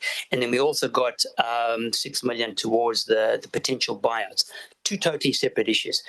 it was always signalled at the recovery task force, rightly or wrongly, over the time that this was always going to be difficult, and that we indicated this is an officer advised that, to be honest, it was at the bottom of our list of priorities. There were greater priorities, and that is what it is, especially when we were protecting life and property. But we had always signalled that reinstating Day's Track was not a priority, and we could never, ever achieve the Build Back Better. Never. That was never, ever a criteria for us. I'm going to take a question from Councillor Skeggs, then myself, then Councillor Austin. Then I'm going to take a break, and then we'll need to make some progress on where we're heading with this one. Councillor Skeggs. Thank you, through the chair. I think given all these questions that we're having, we are struggling with the decision. I think part of that is because it's $700,000 of unbudgeted and we're on a time constraint for this summer. My question to you, what I'd like to do, I understand the amenity value, and I think ultimately we all want to see Day's Track rebuilt and re-accessed, but obviously it has to be at the right value for money for the community. How much, is there an option for us today to look at working with the community and looking at a few options, from a very basic options through to different steps of improving this area, and defer it now for another year to look at doing it for next summer? I think if we don't make a decision now, we're not going to make this summer. We have to be honest about that, but perhaps go to next summer, spend a little bit more time and allocate some budget now to look at options, and then allow us to put the budget into the long-term plan or the annual plan next year. Is that an option? Sure, of course that's an option. Can I tease that out a little bit more? We've had a deliberate policy, and it's been the right policy, of building back better when we've been dealing with this dozens of landslides across the city. What you're saying to us quite accurately is building back better here does not make sense. You are not going to build it good enough to be able to withstand the sort of event that we know we are going to get, and probably increasingly as a consequence of climate change. So is it a practical option to be quite explicit and to say, with respect to this Day's Track, we're not going to build back better. We're going to build it to a minimum standard, and we're going to acknowledge that it will be regularly damaged and it will require repair. Is that a, and I'm not trying to please, I'm just trying to find a way through the. So I think that is through the chair, I think that is a valid option. And what we have proposed is a midway. We've gone a little bit, we said AP20, but if you want to do that as a gravel track, I think that's the decision council ultimately needs to make, that you make a decision to do it as a minimum, because we can never build back better, and then we accept the risk. And I'm happy to do that. And I've put that into the report. Sure. I've highlighted the risk. This is the risk. Understand. Look, we've spent a considerable amount of time on the item. Councillor Hodgson, I'm going to take you as the last contributor. Then we're going to take a break, and I'm going to just do a little bit of informal caucusing with our staff and members to try and see if we can find a way forward. I do think the reason this has been at the end of the storm recovery works is because it's one of the hardest calls, and that's why we're very much hung in the balance. Councillor Hodgson, the last question. Thank you, and thank you, Alec, for bearing with us as we go through all of the possible eventualities. It's appreciated. I just wanted to hone in on that particular point with a question around risk. So we acknowledge that using the track right now is not considered safe, but also people are using the track now, as we've heard. So if we spend the 700 grand to bring it up to an acceptable level of safety, oh, hang on, no, just ignore where I'm going there. Okay, so what risks would we be mitigating if we spend that 700 grand? Is it being crushed by falling debris? Is it rolling an ankle? What does that additional 500k over and above the planting actually change regarding or compared to the status quo when it comes to risk? So the status quo, through the chair, if you been out, there is no status quo. People are mountaineering from one end to the other. We have locked the gates up at the top, so we believe that we've fulfilled our duty, and I have that checked regularly, but certainly I can't stop people And as it was presented in December, you can see people are making their way up there. I don't know how they're doing it, but they're doing it. But I think that we have locked the gates. To answer your question, I think whatever happens, I think we would need signage. I think we've seen the results and the implications of what will happen to that in an event. Now, I don't know whether that's going to happen in a 1 in 10 year event. We will need to do some work behind the scenes to figure out what the trigger levels are. I think signage on its own does not relieve us of our obligation to say, well, use it, as I said, use at your own risk. I think we need to take our role a little bit more seriously. I don't know what that means, but what I'm indicating here is that we have signage. We may need to close that track off if we think, and we also have to rely on the fact that people aren't using a track, just as they aren't walking outside when there's a 1 in 50 or a 1 in 100 year event. But we do know that people surf waves and they're on kayaks and they're doing a whole lot of other silly things when we have events.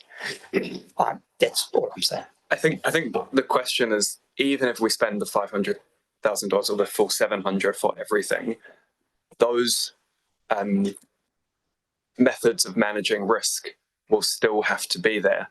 And so if we went with a bare minimum option, we have Piper's Reserve, we have Bob's Track in the area. They're not perfect. I've rolled an ankle walking down Bob's Track. It happens.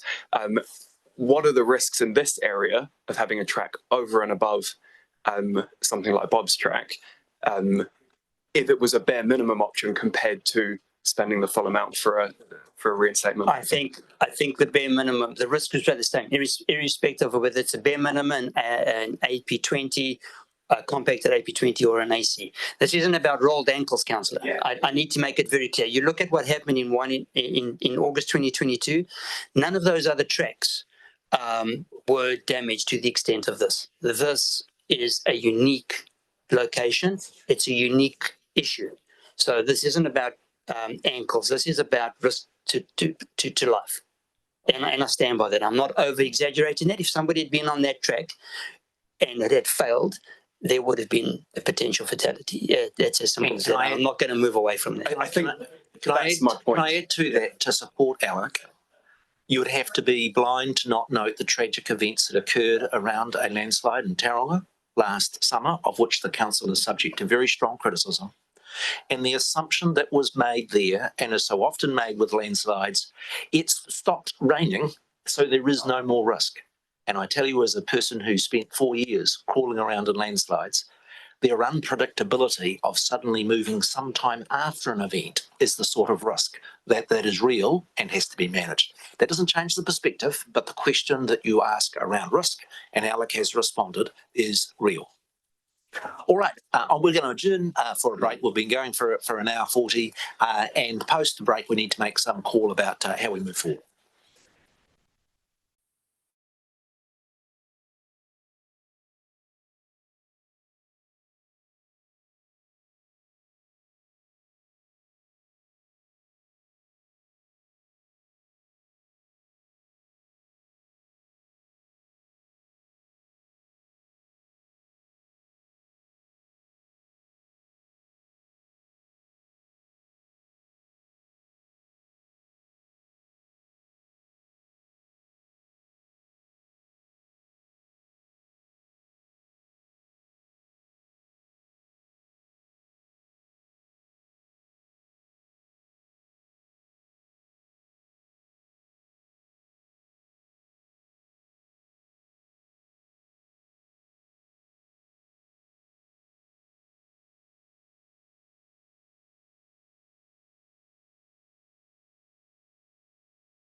Council is resumed.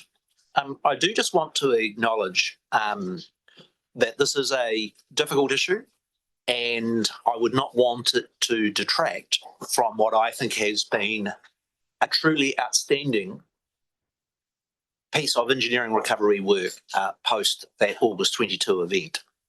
And so certainly from the chair want to express to our Deputy Chief Executive that while we acknowledge this is a tough one, we don't want it to detract from the superb work that has been done. And it is a tribute to your engineering expertise that when I did a tour of the site, this was the one that you pointed out was always going to be very thorny and difficult. I've had a discussion offline. The liaison councillor for the area is Mel Courtney, and I'll leave it to Mel, but he has indicated to me he wishes to move an amended version of the option B. And what I'd like to do now is to proceed, allow Councillor Courtney to move that. I will seek a seconder. If this resolution is unsuccessful, then we will revert back to option 1. So my intention is to allow the debate on options 2, 3, 4, 5. If that is lost, then I'll put to council the first option 1. The floor is Councillor Courtney's. Thank you, Mayor Nick, and I appreciate the work that our governance advisors have put into this motion that's before us, and I'm happy to move it. And I don't apologise for the length of it because we wanted some detail in there that ameliorates some of the concerns that our valued officers have in that regard. So I'll move that, Mayor Nick. Councillor Paki is happy to second. It's now open for debate. Mayor Nick, I just want to say that this is a valued piece of Nelson's history. No question about that. Built in 1920. Nelson is the second oldest city in Aotearoa, New Zealand. And this is a valued communication stretch of track, not just the section that we're talking about here today, but there are many parts to it, many parts to this track, taking people from the city to the sea over 100 years ago. And we have an obligation to all those people that have gone before us to maintain this link to the water. And so I won't go on. I'll just leave it at that and say I'm pleased that my friend and colleague is going to second it. Applause, Councillor Paki. So I'm really uncomfortable with the whole notion of us spending unbudgeted money, considering the amount of work that's been done across the board. Whenever we do something like this, something else has to go. It's all about priorities and the direction of our community, and a compelling argument can be made from all directions when we enter this sort of space. That compelling argument will be that it is needed by that particular part of the community. So really our job is to walk along that knife edge of putting those balances of those priorities in place. And this is an excellent example of that, where we have a sector of the community that is affected by this, but also we're trying to balance the needs of the wider community with those other priorities. I have been given an indication informally that the minimum standard is referred to in this amendment will be as a fraction of the cost of the $700,000, but what it'll do is take a bit of a common sense approach, dust it off to a usable standard, and so that it can be used. I'm seconding this, but I'm still very, very uncomfortable with the whole idea of us having to spend unbudgeted money. And I'm not opposed to addressing it down the lane, but from what I have been presented so far, I'm uncomfortably comfortable with it. So, whatever. That's been the most. That was like one breath. Seconder I've heard in a while. Any other contributions? Councillor Kirby. Kia ora. Just echoing those comments, it's a lot of money, but when I posted about this 6 months or so ago, I asked the community to share stories, and I'm reading some of them on my Facebook now, and everyone just overwhelmed by the number of people sharing childhood stories, talking about the connection to Nelson, growing up on Vanguard Street, transitioning from Toi Toi Street to the beach, breath of fresh air, downhill walk to pleasure, contrast to the stagger uphill back home. And so I think what's really come through is how important this is to the community. So thank you for your advocacy. Councillor Rollo. Thanks, Nick, and I too support this motion, and I do note that while we are uncomfortable with the unbudgeted money, we are the same council that did go and ask the officers to provide us with a report on the future of Days Track, and knowing full well that yes, there will be some cost in what we do. And look, I think the history of Days Track speaks to itself. You don't have to go too far to note someone's involvement of it. For me, it was when the hockey coach had us running up and down it just to get us fit before we went to hockey training, playing for the Tasman District's under 18 team. And so my memories of Days Track aren't as fond as some of them, because for me it was at times a painful experience. But the history of this track speaks for itself. The community engagement, not just to come today, but also back in December and remind us, hey, you've got this track and we want something to do with it. It is something that they treasure, and I look forward to being able to reutilize it. I might not be running up and down it anymore, but I'll certainly be going up it again. And so welcome Councillor Courtney and Councillor Paki's amendment, and long may this be a track for the future. Thank you. Thanks, Councillor Rollo. Councillor Anderson. Yeah, thanks to the Mayor. Closing the tracks a really unpopular thing to do, but I think letting people access is irresponsible. We've been explaining this over and over again. There is risk. Spending money on something that's going to last. I actually don't have an issue with that, but yeah, I'm not comfortable with spending money we're going to have to keep spending over and over again, and being informed of risk and absorbing that.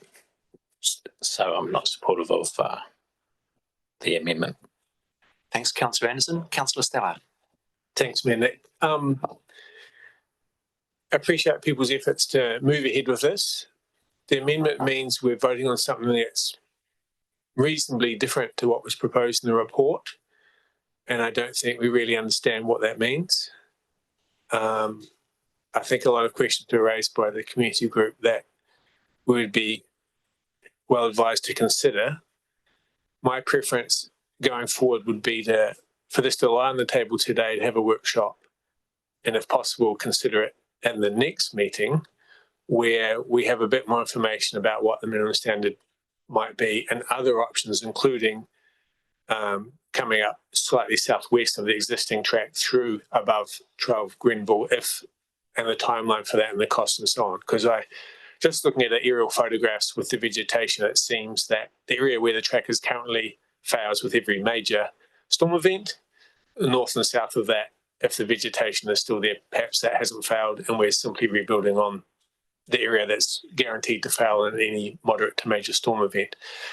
So I think we do need to, well, in my opinion, we should consider leaving it to lie on the table, discussing it a bit further, having more information, and making what might be the same decision in a month's time, but we'll be better informed about what that looks like and what the implications are. So I'd like to move that we do let it lie on the table for now. Just check with the standing orders. Sorry? Okay, so in the event that Councillor Courtney's motion is not passed, then Councillor Stallard, then the first item to come up would be the alternative resolution of it lying on the table.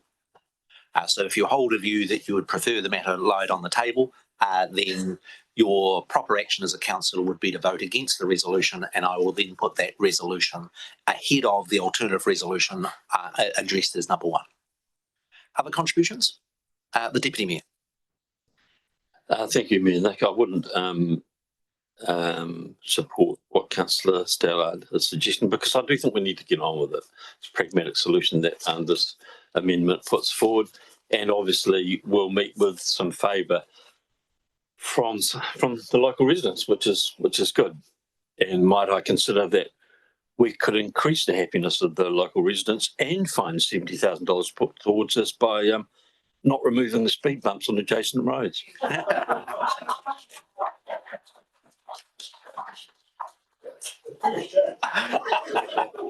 I'm not going to get precious about the standing orders and speaking to the resolution before us. Hey, just for my own contribution, this is one of the toughest issues that flows out of August 22. And when I talk to my fellow mayors in places like Thames, Coromandel and Napier and the like, actually we have got through the recovery work from that major event in August 22 far better than others, albeit like we have some calls such as this one that are on the margin. And I have to say, as Mayor, I've really struggled with what is the right way forward.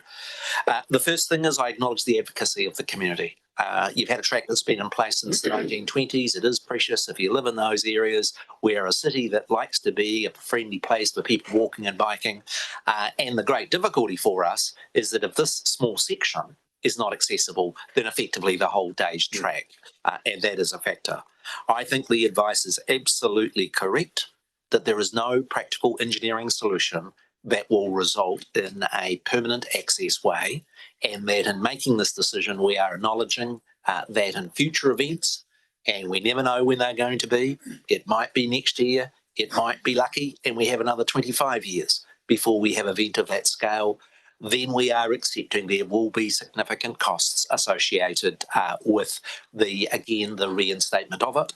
And I have got confidence in our engineering team that when they come to reinstate it under the resolution proposed by Councillor Courtney, that they'll be designing it in such a way that takes on to that practical account that we are accepting as a council that there will be ongoing risk and reconstruction costs in that area.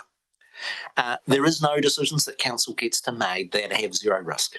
Everything we do has some element of risk. And with this one, we may get our fingers burnt with a nasty storm event not long after the work is completed to enable it to be reconstructed. The last thing is there is the engagement with the neighbours. The reason I do not favour this lying on the table is I'm keen for us to get the August 22 storm event completed and that event behind us. This issue has been going round and round in circles for a couple of years. While it is true we could ask for additional advice and additional report, over the break I had an informal discussion with the Deputy Chief Executive, and he honestly said to me, it's better for you to make a call one way or the other. I can provide additional reports and additional information, but it is not going to add that much to a decision that we collectively need to make as governors as to whether we are going to put a track back in this area that enables the track to be used, but acknowledge that it is likely to be damaged in future storm events. And so based on that preference of our engineering staff for us to make a decision, I'll be supporting Councillor Courtney's resolution. Any further contribution? Councillor Hodgson. Thank you. I'm genuinely surprised with how much progress we made in the discussion today, and I will be happy to support the amended resolution. I think for me it was a question of managing risk while being mindful of the cost to our community. The critical point that was made that I caught was that the risk of a minimum viable option appears to be the same, if not similar, to the higher cost that was presented in the report. And so on that basis, we then need to consider managing community expectations. I am happy to pay more to manage risk in this area, but not happy to pay more for an increased level of service that will ultimately get washed away over the years. So I can't justify $700,000 just for a track, but I think that we have unpacked today that it is a lot more complex than that with a lot more moving parts. I think what we do still need to work through, and acknowledge Councillor Stallard's comments, with staff and with our community is what a minimum standard actually is, to ensure that we're all on the same page. And then I think that we can do a lot of work to involve the community in planting and caring for the area moving forward. Thanks, Councillor Hodgson. Any further contributions? That being the case, I'll have the mover exercise his right of reply if he wishes. No, I don't wish to. I will put the resolutions. We're putting resolutions 2 to 5. All those in favour, please say aye. Aye. To the contrary, say no. I say that is carried. We move to the next item on the agenda.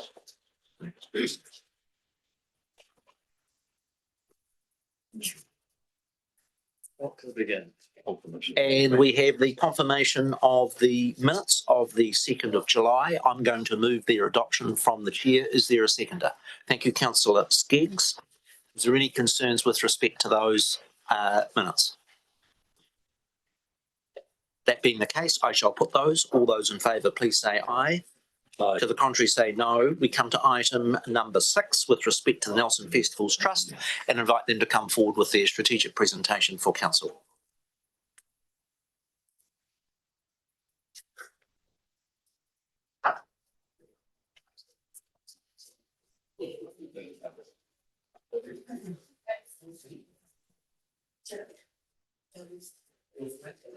My apologies, Ruth and Janelle, for the delay in juggling our timetable for members of the public, and we look forward to your presentation.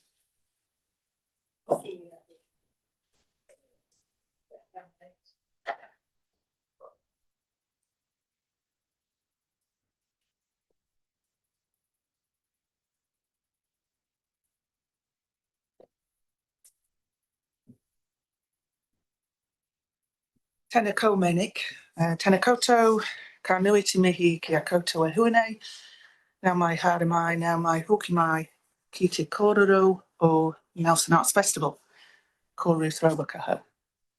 Janelle and I will take the presentation as read, and we are going to summarise each of the slides with some notes that we've pre-prepared from a salient and a significant perspective. I think the agenda is fairly straightforward. We'll crack on. We had a strategic refresh of our strategic process, and you probably remember last year we talked about 3 key pillars, which is growing within, growing out and growing up. And again, we'll report against those as we have done. Growing within. Our focus is on building a stronger organisation from the inside. It's about strengthening the organisation itself. Our priority continues to be long-term financial sustainability, because without that, we can't deliver the quality of the festival that we have done and that the community expects. We're making steady progress by increasing self-generated revenue, broadening participation, and ensuring our programme continues to reflect what our community wants while growing our diverse audiences. At the same time, we're investing in the things that will strengthen us over the long term, measuring our economic contribution properly for the first time, reducing our environmental footprint where possible, and working alongside organisations like HIWA to strengthen advocacy for the arts sector. The common thread of growing within is that we are becoming a stronger, more resilient organisation rather than simply delivering another successful festival.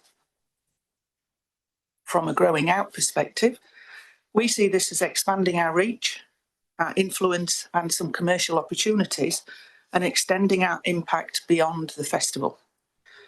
We're deliberately creating new income streams through our membership programme, which is brand new and launching in the next 2 weeks, and developing richer experiences, deepen audience loyalty, and building partnerships that strengthen tourism, hospitality and the wider visitor economy.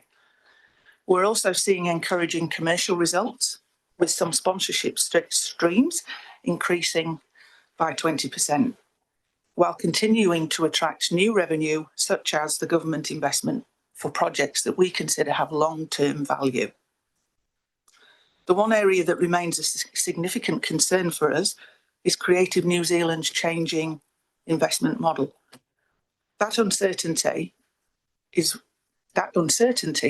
reinforces why diversifying our income, strengthening local partnerships and maintaining current funding is so important. CNZ accounts for $100,000 of funding for us per annum.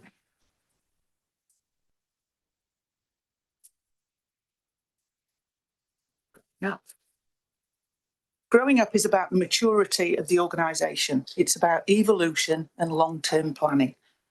We're continually evolving and refreshing our established programmes, whether that's Mask Parade, Puka Puka Talks or our free public activations. We must ensure that they remain relevant, accessible and valued by the community. We're also strengthening the way we work. That includes consistently delivering on our council outcomes, deepening our Te Tiriti partnerships and expanding our activity beyond the 11 days of the festival. Perhaps most importantly, we're becoming more ambitious in how we use Whakatū itself. We take a lead role in Hitato Whetū, and by combining our creative and operational expertise with Nelson's unique places, we are pioneering change and creating new experiences.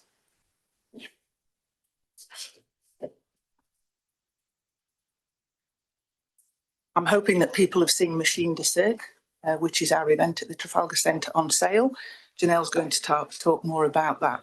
I just wanted to talk a little bit about the background as to why we bid for this.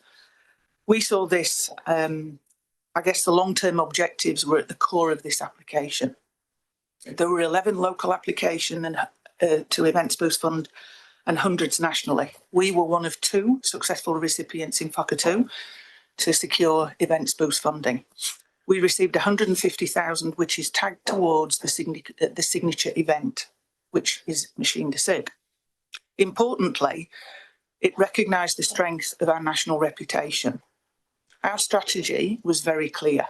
This wasn't simply funding for a show, it was an investment in long-term capability. We are strengthening our marketing capability, establishing new systems and campaigns, and building partnerships that extend well beyond this year's festival. Those relationships range from national promotional channels to local collaborations that showcase Nelson as a destination. A great example to give to you for that is a competition that we are running from a geographical perspective, focusing on Wellington, and we are running a luxury Nelson weekend. We've partnered with Sounds Air, Pihopa Retreat, Wine, Art and Wilderness and Nerdorf Vineyards for a weekend that someone can win through a competition. This is exactly the kind of regional collaboration we want to keep creating in the future to benefit the festival and the wider region. Ultimately, our goal is much bigger than one successful event. We're building audience confidence and expectation that every year Nelson Arts Festival could present a major headline experience alongside the diverse programme our community already values. Financial sustainability. This slide starts to demonstrate that the commercial strategy we've been discussing is translating into measurable results. We're steadily increasing self-generated income and reducing our operating deficit. Despite significant inflationary pressures, we have been disciplined in managing expenditure and we have removed around $200,000 in operating expense while maintaining the quality and scale of the festival. Events Boost Fund provided an important one-off opportunity, not simply to deliver a major production, but to invest in initiatives that leave a lasting legacy through our audiences, partnerships and national marketing capability.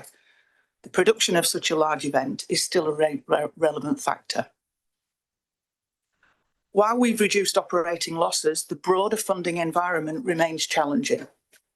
Our reserves have enabled us to navigate that period, but they are now at very low levels, as you can see, reinforcing the importance of securing long-term core funding. The encouraging news, we believe, is that Council's investment into the festival continues to generate significant value for Nelson and the region. This year we'll complete our first comprehensive economic impact assessment, which is currently underway, giving us an even clearer picture of both the economic and the wider community benefits that the festival delivers. Okay. Tēnā koutou katoa. The 2025 Nelson Arts Festival demonstrated the value of Council's investment in arts and culture. We delivered a vibrant program that reached across Whakatū and Te Tau Ihu. With 11 days of content over the festival, we presented 46 events, activated 16 venues throughout the region, and engaged hundreds of artists and authors. And while our ticket revenue targets were easily achieved, the festival's impact extends well beyond the box office, reaching tens of thousands of people in person and hundreds of thousands through our online marketing campaigns. More than a third of our program is kaupapa Māori, reflecting our commitment to titiriti and ensuring that Māori storytelling remains central to the festival. We also successfully tested the appetite for large-scale commercial programming by positioning an international circus show as a headline in 2025, which sold out and had rave reviews. Our audience data for 25 had a record response, more than doubling to over 500 responses, and that's confirmed that the festival strengthens community wellbeing and connection while continuing to attract new audiences and retain our loyal supporters. These high satisfaction and recommendation rates really reinforce the festival's quality and its public value. Alongside those successes, our education, accessibility and partnership programs ensure that the festival remains inclusive, future-focused and deeply connected to its community. Looking ahead to 2026, we launch on the 19th of August, so just a couple of weeks away. You've hopefully seen Machine to Circle over the city. This is a family-friendly international circus show from Quebec, making its first visit to Aotearoa and its premiere in the South Island. This was possible through the government's Event Boost Fund, and it gives our festival the first opportunity to move into a venue of the scale of Trafalgar Centre. It's been on sale for less than 6 weeks, and we've had such a great response, having already sold 1,600 tickets. We've got a third performance, which offers another 1,000 tickets pending to go on sale within the fortnight, so it's really great. Into our main program, we're presenting a festival that's bigger in ambition and is also firmly rooted in whakatū. Across more than 45 events, the program brings together homegrown creativity and world-class performance. So alongside international works from Canada and Australia, we're presenting major New Zealand companies, new commissions and world premieres from local artists. We're ensuring that the festival grows its local capability while increasing our international engagement. And participation is really central to this year's kaupapa. That's because that's what we've observed in this community. That's what we know that our community in Nelson really wants us to participate in the arts. We've got 3 significant outdoor free activations for the whole community to enjoy. The first of which being a 9-metre wheelchair accessible swing that will position itself in Upper Trafalgar Street for the entire duration of the festival. That will be accompanied by the Big Swing Street Party, which is an open invitation for local performers and community groups to take the stage. We'll also present The Gathering Tide, which is a large-scale new beach commission at Te Hunanui, involving at least 100 local participants, led by Nelson-based and globally acclaimed choreographer Chloe Loftus. Together, these large-scale public works create accessible, all-ages experiences that bring the arts into everyday spaces. 35% of the program is kaupapa Māori, which includes tāhai stolen from the museum, a partnership with Tātou Studios and Tāwera, as well as Tiri Te Araroa Woman Whā Walking by Auckland Theatre Company, and nearly half of our Puka Puka Talks literary program authors are from Te Tau Ihu. Our pilot music and schools partnership with Levity Beat has already taken bookings for more than 3,000 students across the region. Alongside these outcomes, we're continuing to invest in the development of local artists with our By Whakatū residency program. This modest fund has seeded commissions including The Gathering Tide and follows an articulated development strategy to support our local artists, not just to festival presentation, but onward to national touring success. The program spans music, comedy, literature, dance, theatre, visual arts, and we wrap up the festival with the Phoenix Foundation playing brand new music from a forthcoming album in an exclusive at Newdorf Vineyards. So the festival and its 2026 program nods to our ambition to evolve and grow a dynamic world-class cultural event that really places Nelson and our local creative DNA at its heart. Kia ora. Thank you for the presentation. Obviously, the festival this year, coming out of a hard winter and right on spring, is an opportunity to springboard into a more positive summer. Appreciate all the work that's gone into setting up the festival. Happy to take a couple of questions from colleagues before we conclude and move on. Councillor Rollo. Thanks, Nick, and Morena team. Thank you for that presentation.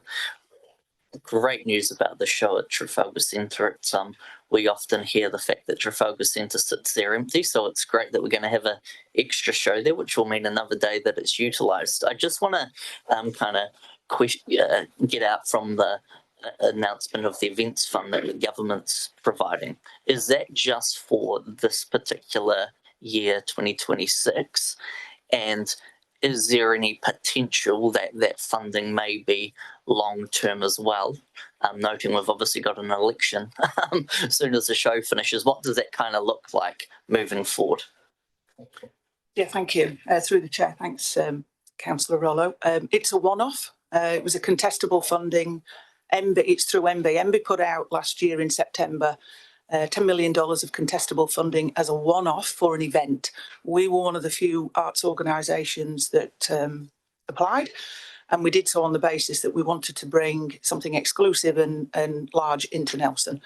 And so that's why we were successful, amongst many other reasons. But no, it's a one-off, absolutely, and it is tagged towards this year and the fact that it is enhancing our programme by bringing that event into Trafalgar Centre. Councillor Courtney, then the Deputy Mayor, and then Councillor Hodgson, and then we'll wrap it up. Thank you, Mayor Nick, and thank you both for your presentation. And it was nice, Janelle, to see you with a smile on your face the whole time you were delivering your presentation. It had a good, warm feeling about it. Good. And one of excitement too, which is really, really good. What I appreciate most of all is your spreading of these activities throughout the year. Are you deliberately planning that so that it fills and I'm thinking of August, particularly for this main festival that you're telling us about today, but the ones that you're leading and encouraging and supporting spread the whole year? Is that your aim, to encourage that? What we've done is an early release of 3 events that happen within the festival. So we're not delivering anything outside of the festival currently, but we certainly have done that. We've supported partnerships for activations at other moments. And I think that's really important because we've got a really strong database. We've got a conversation that we want to keep having with our community outside of those festival dates. Nothing add to that. Yeah, absolutely. Our strategy from a trust perspective suggested that we should look further than the 11 days. And we held 2 events last year, 1 event this year, and we'll continue to do that. We will continue to do that where A, it makes sense that we're involved, and B, we can support the event that's on. It's particularly important for us and the collaborations that we have with a variety of arts organisations and or artists around the region is because we do have that infrastructure already in place from a team and an expertise perspective. I'm pleased that you're heading that way. Thank you. The Deputy Mayor. Thanks, Mayor. Well, firstly, congratulations on securing the major event funding. That's a real success story. And also 3 shows in the Trafalgar Centre. That's really, really encouraging news. So congratulations. And I guess my comment would be there's no doubt that getting a little bit more entrepreneurial can certainly give some rewards, and so you're to be congratulated, and the board's to be congratulated on that. Now, look, I note with some real concern the headlines regarding Creative New Zealand funding in terms of the South Island's slice of the pie being less than 10% of the overall funding this time round, and I really feel very sorry for the Dunedin Arts Festival and various other activities that have been happening in Christchurch that have taken a severe hit. Are you able to give us any snapshot of the pattern of Creative New Zealand funding over the last wee while? Not just this year, but in terms of the festival? Up or down, slowly going down, or? We can, and I'll let Janelle answer. If you like. The pattern that's being reported is that the funding hasn't increased for Creative New Zealand since 2005, with the exception of a boost in 2019, a one-off $1 million boost in 2019. So we're still trying to do exactly the same things on 20 years old budgets. But I think you're right about the lack of investment into the South Island and the opportunity there to start advocating collectively on behalf of Te Waipounamu. I think I just might add, if I may, we submitted this year, like most organisations, the results that already came out were for, you could apply within 2 different tiers, and the tiers that have come out are the first tranche. Ours, we'll find our decision around the 30th of September this year. And subsequent, so part of that application was for funding for this festival? We're funded for this. From last year's Yeah, fund. we had a 2-year with them last year. Yeah. So it's last year, this year, and we have bid for a 3-year term this next term. Well, what a great opportunity for Creative New Zealand to redress some of the imbalance. Totally. Councillor Hodgson. Kia ora. I got a good, healthy grilling from our youth council a few weeks ago, just around the Mask Festival, and that they'd heard that it wasn't happening this year. And so it was great to see the bullet point about some consultation potentially happening about the future of that part of the event. So it's really just firstly to say that there are a number of youth councillors who would love to be involved in that discussion. And secondly, kind of to ask just a little bit of more information on what that consultation might look like and whether there's any vision developing looking forward. Yes, thank you. We spent the last 2 years talking to both community groups and schools and the whole region of schools in terms of their ability to participate in Mask Parade particularly. And we've made the decision on the basis that the majority of those schools, and we had online hui surveys and individual kind of workshops. And the majority of schools are saying they can probably only commit once every 2, 3, even 4 years, some schools said.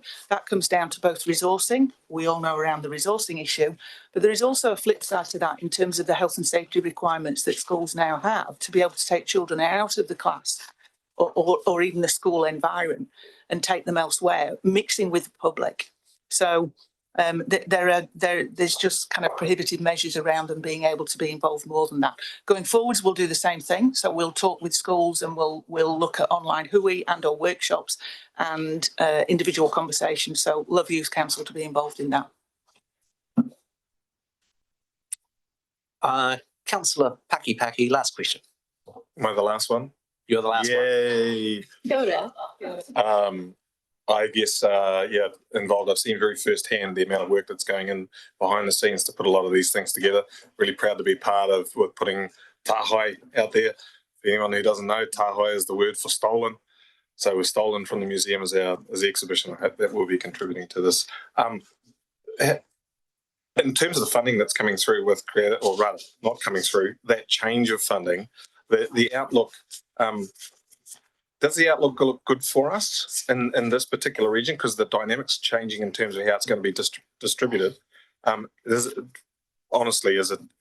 we got a bright, hopeful future? Or are we coal face? There are too many unknowns in terms of the devolution of the funding to regional entities that they don't know the answers to yet. So nothing's really changed since. Not yet. I think there's absolute intention for it to change, but until we know the detail, and given that we've bid for 3 years from 27 to 29, it wouldn't impact the festival necessarily unless we're unsuccessful on the 30th. I was kind of hoping you knew something I didn't. No. Okay, that wraps up the strategic presentation. Again, very best wishes. It is a huge investment by council and ratepayers of the 650k that we put into the Arts Festival. We're super proud that we have the oldest arts festival in New Zealand. It is, as you correctly said, in our DNA. And I'll just make an invitation for my council colleagues to use their contacts, social media and others to do all we can to maximise the participation in the very exciting program that you've been able to put together for the 2026 festival. On behalf of council, thank you for your work and best wishes for the festival. Good, thank you. The next item on the agenda is far more boring. It's the Mayor's report and just make some brief comments about it.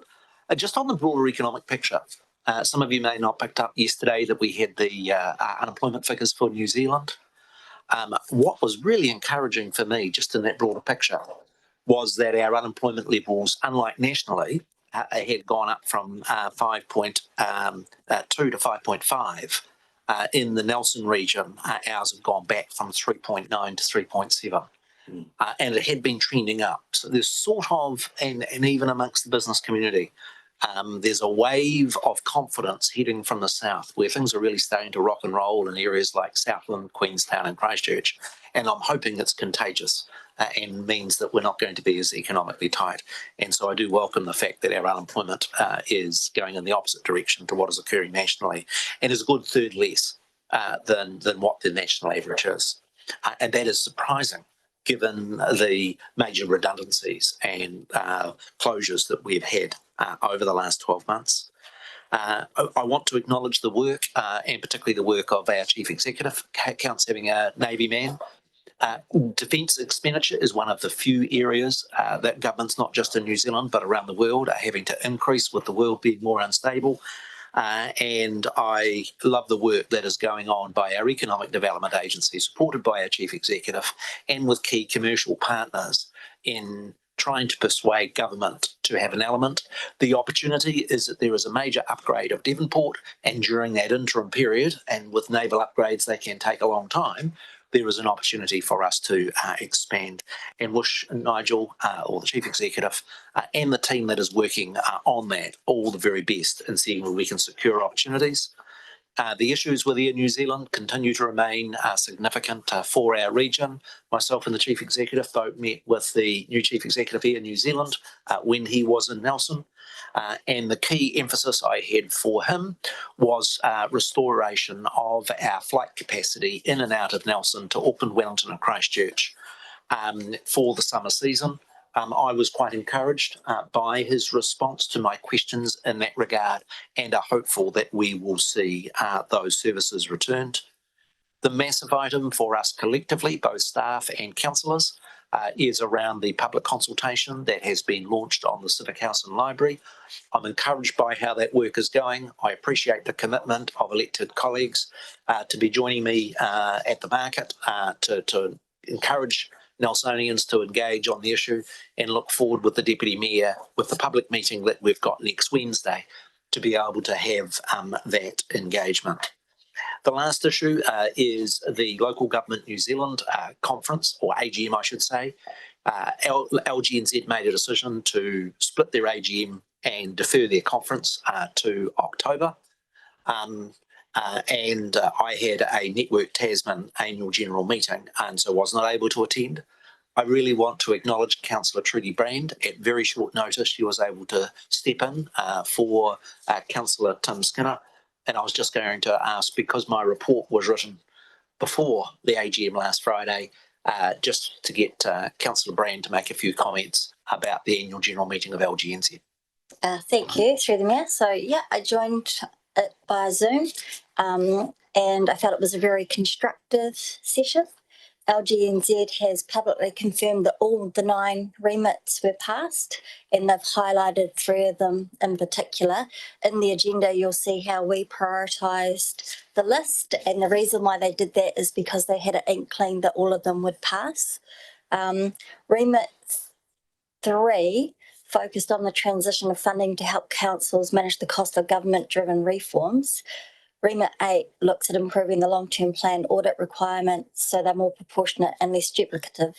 And Remit 4 seeks relief from the representational review during this reform process for the period for the councils that are affected, and that's that fast track thing. And it was quite interesting listening to those councils that are impacted by that and the double cost on that period. So each remit was quite significant to different parts of New Zealand. It was quite interesting seeing that come through. But the theme that sort of came through strongly was the pressure that councils nationwide are feeling around the reforms, the cost, and the importance of spending ratepayer money wisely. The LGNZ president also acknowledged that councils across the country are at different stages of readiness for the reforms, and felt that it was helpful as a reminder of how varied the national picture is. So what might be prominent here is definitely not somewhere else. Paula Southgate was awarded life membership for her 23 years of public service in the local government. Then LGNZ noted that a full membership model review will take place in 2027 to make sure that they're meeting the needs of all their members, and that was positively received. And overall, it was a positive AGM, and the remits LGNZ has publicly highlighted reflect the issues being felt across the whole sector. Excellent. Thank you, Trudy. Are there any questions in either on the Mayor's report? I'm also happy to take questions on the LGNZ AGM. Councillor Courtney. Thank you, Mayor Nick. I'm just curious to know whether you picked up any vibes from the Air New Zealand representatives when they were here in Nelson about their move to in reassessing their exit to Christchurch for a lot of their heavy engineering works at the hangar at the airport. There was definitely some information that came by me, and I'm sure it will have come by you, and I don't know quite where it came from, but that there was a date sometime in July or August where they were looking to re-examine that decision to take a lot of employees to Christchurch and do the heavy work there. I think it was the turboprop heavy maintenance work there. I'd be curious to know whether they've made that decision, because a decision was going to be made along the lines of returning some possibly to Nelson. So happy to share the information that I know and from the discussions with Air New Zealand. Air New Zealand made a decision during the COVID crisis to close its long-term maintenance of its turboprop aircraft operation in Nelson. That resulted in a huge impact for our region of a loss of about 85 jobs. That decision was made in 2021.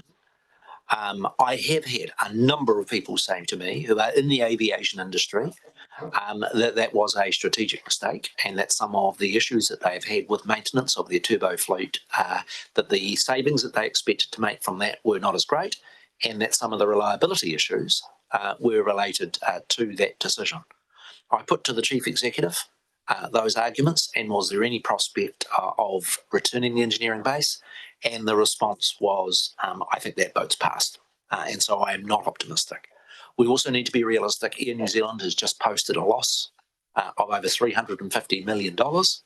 I'm aware from reports in Christchurch newspapers and informally that they're actually looking to further reduce the number of aviation engineering staff in Nelson by about 16. And there is a consultation that is taking place right now on that. The point I made to the Chief Executive and to the regional staff was how important the jobs were for Nelson, that we had expertise both at our Polytechnic and in the large hangar at Air New Zealand, and that with our airport company, we wish to retain as many engineering and aviation jobs in the region as possible. I still would note that Air New Zealand has over 200 employees in Nelson and are still a substantive business in the region. Councillor Anderson. Really interested in the NZDF and the Navy popping down. It was interesting. It was a good report, lots of information. And I don't want to be involved. I trust staff and everyone that's doing things. I get 360 comms though, so I'm hearing things from two different ends. So it's be nice to have a chat or be informed from council, not from WhatsApp or Facebook Messenger from other spaces. Understand that. Understand your interest in the Navy. Would encourage the Chief Executive to be engaged with you where that's appropriate. Frankly, the Chief Executive's got far more expertise in this area than I, and I just wondered if you wanted to make any comment at all about the opportunity and the work that's being done, as well as the point that Councillor Anderson has made.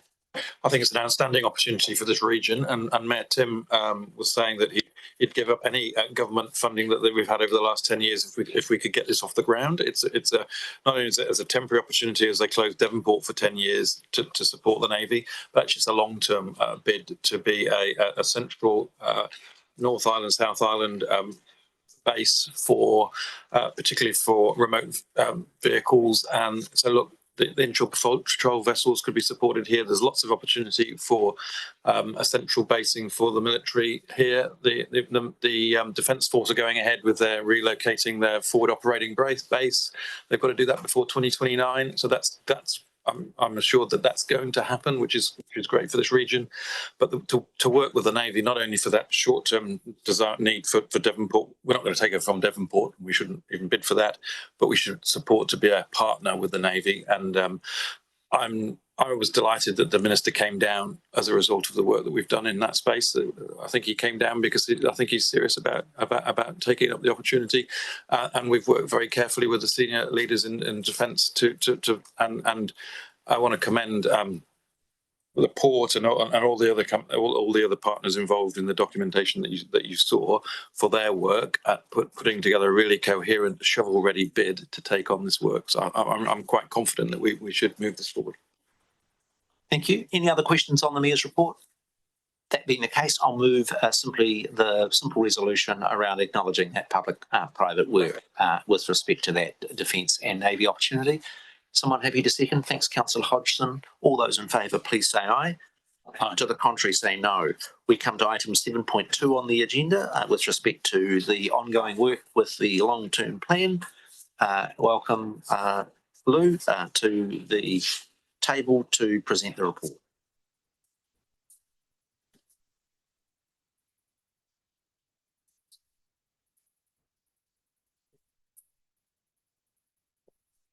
Great. Tēnā koutou.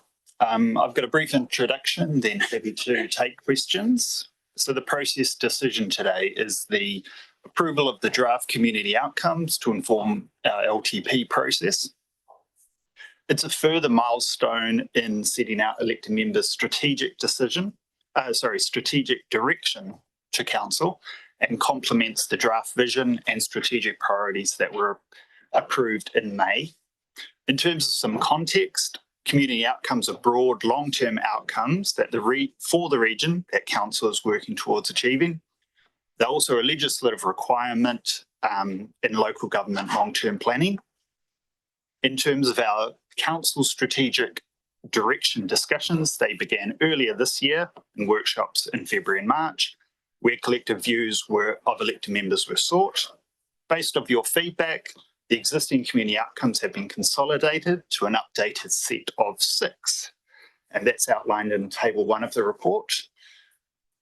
These outcomes maintain good continuity from what council has been working to achieve for Nelson over prior LTP cycles, and have been refined and made more future focused.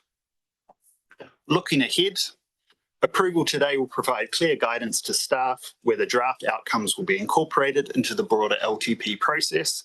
They'll be included into planning, policy and strategy documents, such as the Integrated Activity Management Plan and the Revenue and Financing Policy. These documents will then be brought to council, either for endorsement or approval to consult. The community will then be able to give feedback on the proposed LTP, including the draft community outcomes from March 2027. Then finally, all those matters will be brought back to council for decision by June 2027. So happy to answer any questions. Thank you for the report and the work that is going into the development of the LTP. This has been well workshopped, and so I'm hopeful that we'll be able to progress it relatively quickly. Are there any questions? Councillor Austin. Yeah, through the chair. Thank you for your report. So I'm just looking at on number 8 of the report in the table 1, and under our natural environments, healthy and protected, and our urban and rural environments are people friendly. There's missing accessible there, well planned and sustainably manageable. I just was wondering if accessible would be a good word to put in there. I think adding accessible is a good idea. While not everyone can reach every natural spot, including, accessible really kind of sets a clear expectation that we design and manage the environments for the widest possible use. and considering physical access, transport and affordability for those environments. So what's your thoughts on that? Thank you. Through the chair. So the draft outcomes that are presented today are based off the feedback from the workshops. There was a desire to simplify and shorten the outcomes where possible. This outcome is the result of consolidating two different outcomes into one. So we were needing to make some refinements and shortening of phrases where possible. It would be up to elected members to vary it. From the workshop discussions, there was an emphasis on the people-friendly and accessibility, choosing between those terms. And so we settled on people-friendly, could make a variation if that was the view of elected members. The part that I'm reluctant to make the change at this stage of the process is that bullet point 4 is with respect to the natural environment. The point that Councillor Austin makes is correct, and that is that we want our community to be accessible. I just feel that with the combination of wanting to ensure our communities are inclusive and well connected in the former bullet point, and then making reference to well planned implies, it's not explicit, I accept. And so my preference would be to progress the community outcomes as they've come out of the workshop, unless there was a strong view to refine the wording. Councillor Stella. Thanks, Mennick. And I do appreciate this work. And I can see that the explanatory paragraphs do state the actions that support the achievement of each outcome. And I certainly have always given feedback in the workshops around the importance of Council's climate work and the two aspects of that, reducing emissions and adaptation planning. I'm just curious as to why in the explanatory paragraphs, the words emissions reductions or greenhouse gas reductions or community adaptation planning are not mentioned, because to my mind, I mean, they have been mentioned in the workshop. For me, I always say it's a priority, but I don't see how we can achieve these outcomes if we're not undertaking that work, how we can have a healthy natural environment, how we can have resilient infrastructure, how we can have a sustainable ongoing economy if we don't and we are doing that work. So I just wonder why it's not specifically mentioned in the explanatory paragraphs, just that wording, reducing emissions, and then something about adaptation work. Thank you, through the chair.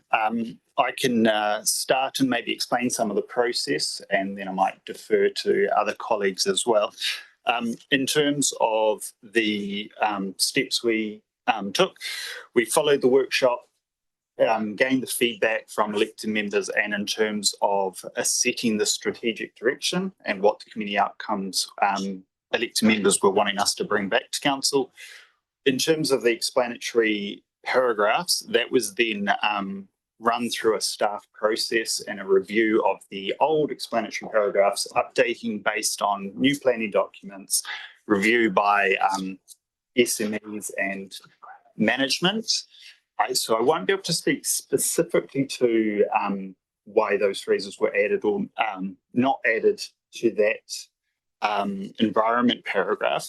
I could reference that it did go through some of our planning and environment staff. So it is probably, without wanting to create a scenario where we might try to wordsmith explanatory paragraphs on the fly, we could take feedback if there are specific concerns of council, that we could then look at how that can be considered and included in the explanatory paragraphs at a later date. I'd be interested in discussion around the process for that, what your thoughts are, because so the way I sort of see, and I'm happy to take guidance from the Chief Executive and our staff, is that step one was for council to finalise the strategic priorities. They now explicitly make mention of climate change. We then have the community outcomes. Then we're going to backfill all the other parts of that document ready for public consultation in February. And remember, when we go to consultation in February, we get another bite of the cherry as to whether we want to refine either these community outcomes or the other parts. Now, my feeling would be, if you didn't have climate change mentioned in the strategic priorities, you might want to include it in the community outcomes. But But the fact that you have is making plain that it is the overall part of the document. So that'd be my a view of where we're at. The question about do we want to discuss the future process? There is a large number of workshops scheduled between now and Christmas as we then work with our officers on filling up the detail that will flow into the LTP. I don't know whether you wish to add to that either, Lou or the Chief Executive. What he said. Councillor Fowler? I guess the question remains about the process regarding the item in front of us. So, I would find it difficult to support these community outcomes if we omit some crucial aspects of our work program that will deliver the outcomes we seek. So, the officers have said they could, without wanting to wordsmith in the meeting, which I agree we should not do, there might be a process whereby they can take notes based on feedback and modify them, if I understood them correctly, modify the explanatory paragraphs. Or if we don't choose that route, the only option available to elected members is to not support them today and do more work, and it comes back to a subsequent meeting, which we probably want to avoid. So just interested in the Mayor's thoughts on the process. Yeah, the legislation sets out that it is my job to lead the development of the long-term plan. And the problem is I don't want to bring to council with council officers, drop on everybody a sort of an 800-page document and try and swallow that. It's far better, in my view, for us to layer upon layer build that up. Now, what we are doing today is we're being asked to approve the draft of the community outcomes. It will come back, and I understand December will be the meeting where we effectively have to approve the draft to go to the audit office, and then in February we'll adopt it for consultation. Now, at that point, there is still the opportunity for amendments, and of course there are amendments post-consultation. So this format that our staff have brought to us today is totally consistent with the work that we did at the workshop, and my preference is for it to progress. But there is that opportunity at those further steps to amend it if colleagues wish. Lou? And through the chair, just part of the clarification is what we're seeking approval of today is the draft community outcomes as the overall statements, not the underlying details. So that explanatory paragraphs can continue to be worked by staff. Because there is so much information that we'll pull together into different planning documents where we are trying to break it down, that it's the outcomes we're seeking that then flow into all the other information, which are brought back under the activity management chapters, which will clarify in more detail the different actions within each activity that work towards these outcomes. The other part I'd add is I take it implicit in saying that our natural environment is well planned and sustainably managed, that we are doing things like our adaptation padding and our broader approach around climate change. And the question is, it's a very open debate as to how explicit, whether the issues that Councillor Austin has raised or the issues that Councillor Stallard has raised, as to whether you need absolutely explicit wording and where high-level wording is sufficient to be able to cover what Council's intent is. Councillor Stallard? Yes, so a further question in that regard. I mean, I assumed that we were approving everything in attachment 1. So is that not the case? Are we only approving the actual top-level outcomes and not the explanatory paragraphs? I say that we're explicit as it is, and that is the key words is it's draft community outcomes, and it's only those items in table 1 that we're approving. So those bullet points 1, 2, 3, 4, 5, 6 in paragraph 8, table 1 are what we are being asked to approve as draft community outcomes. Understood. Thank you. Okay, I'm going to Councillor Courtney. Thank you, Minik. Louis, are you planning to give greater clarity to why we moved from 8 to 6 and consolidate in that area in your final draft, just for people to understand more?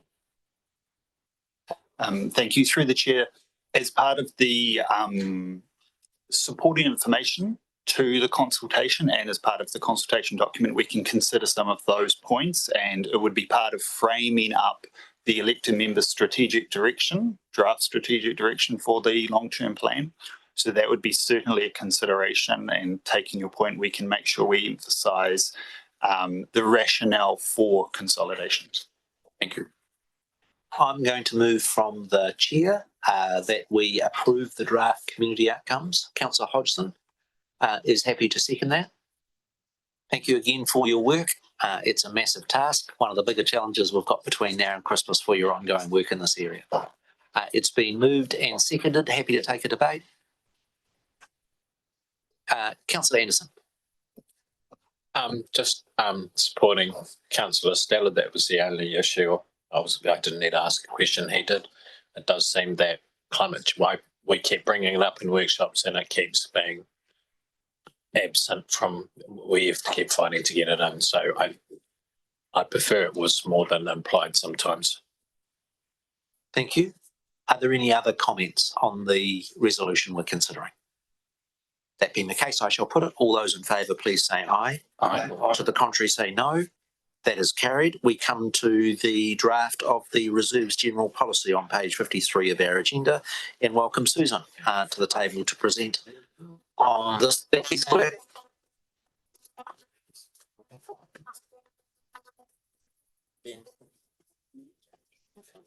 Oh.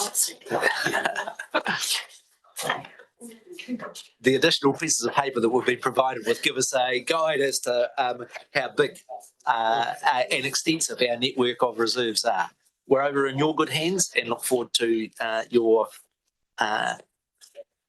report on the approval of this draft.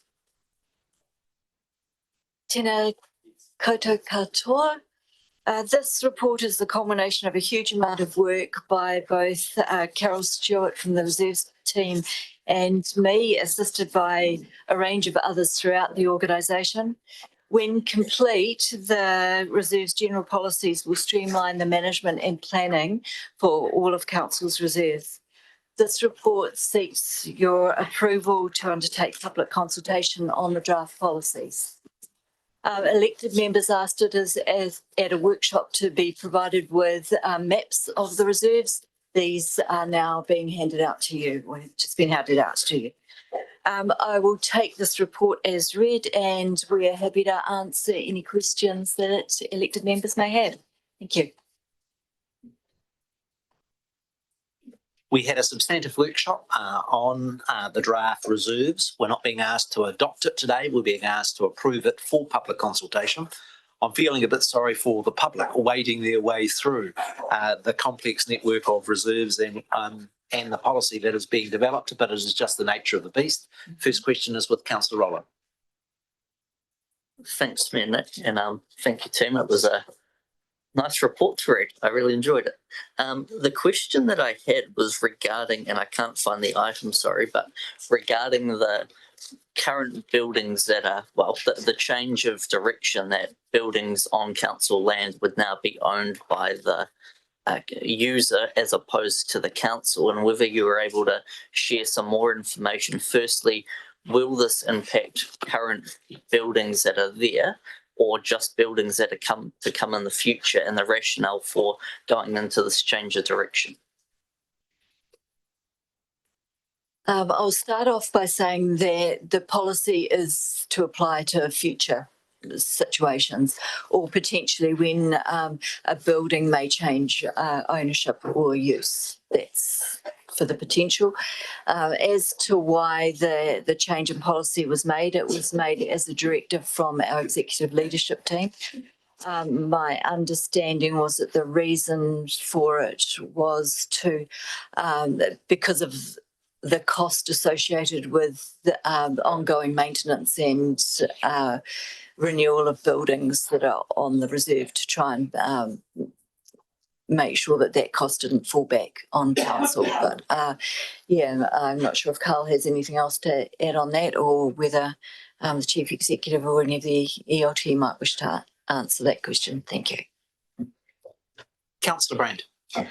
Just clarification on the maps key and on the A3 indicative reserve thing, in Manako, I noticed that Foster Reserve isn't named or highlighted, but it is recognised as a, in Manako. It's at that little tail end.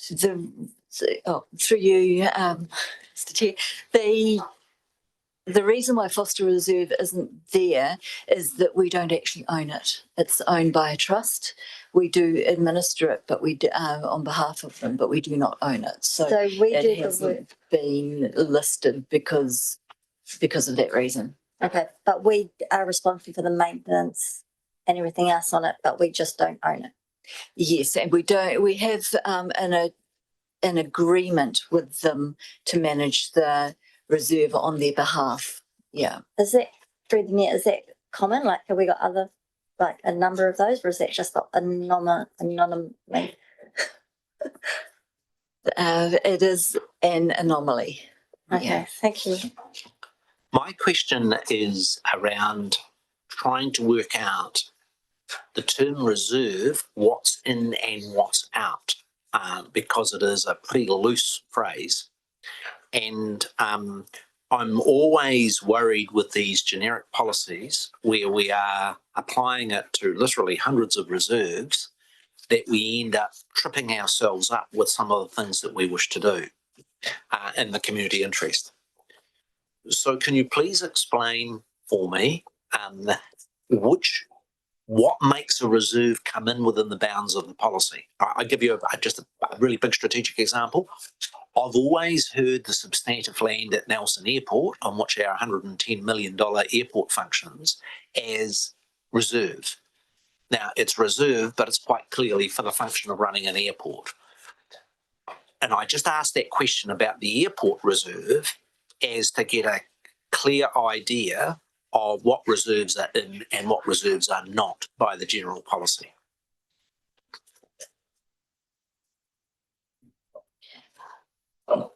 There is a definition of reserve on page 7 of the Reserves General Policies document. But just generally, when Carol and I were going through working out which pieces of land would be come under the umbrella of this policies and which pieces wouldn't, we actually looked at what the use of that reserve was, or the land was, where its use was primarily for or had a secondary purpose for recreation or open space, Esplanade Reserve, that type of thing. We put it within the coverage of the policy. Where something was used for a different purpose, like an airport, we decided, and also with the port, the same thing with some of the land in the port area, we did not include it within this. So there was some judgment from us as staff as to whether we would include something within the umbrella of these policies or not. The other thing that we thought of when we were putting land in or out was, would we be, if something was happening on that reserve, that piece of land that we were uncomfortable with, would we want to apply these policies to that piece of land? And so that was another factor. But we tended to take out things like street-to-street walkways, which are sometimes local purpose reserve walkway. We didn't include those because the primary purpose of those is public access from one street to another. So we didn't think that they fell within these policies. So there has been some judgment. Can I tease it out? I note, and we've got pretty ambitious plans, this council, for the development of the Haven area. And I note that those areas are being defined as in the Reserves Act.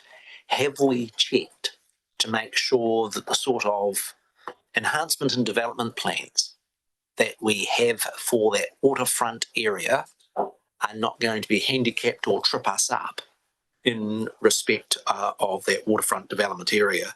Noting, surprising for me, that both those areas, I think one's described as the Wakefield Key Gardens Reserve and the others as the Poyntons Crescent Garden Reserve, both in the area of the waterfront. What I'm worried about is We put in place a general policy, we apply it across that area, we then go to lease a building for some commercial purpose, might be hospitality, might be something else, and we get ourselves tripped up. Right. In response to that, the Reserve General policies operate within the context of the Reserves Act. So where the status of the Reserves Act has allows for certain types of leases, that would be permitted under the Reserves General policies. Where the Reserves Act says for that particular classification of land or reserve that a particular type of lease wouldn't be permitted, then it wouldn't be permitted under this either. So we've linked it quite carefully, the leasing provisions very carefully to the status of the land and the classification of the land under the Reserves Act. So we've aligned that very carefully. What I was looking for in the policy is what you might call a get out of jail free card. And we put it in a number of pieces of policy and legislation. And that is when you're developing a policy to apply over hundreds of reserves with hundreds of sets of rules, I'll just bet you an example will come out of left field sometime along. Do we have a provision in the policy that says the chief executive can use his common sense and overrule the policy in certain circumstances? I tried to find it in the draft, but I'm just nervous that for quite good reasons, the council wants to do something on one of the reserves and the policy ends up being a barrier and common sense is not able to rule the day. Do we have a provision that would allow the chief executive to do something outside the reserves policy?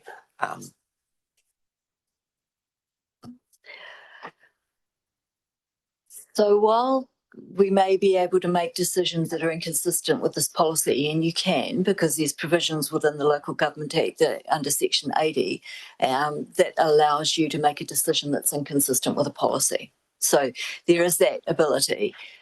However, you can't make a decision that's inconsistent with the legislation. So the Reserves Act.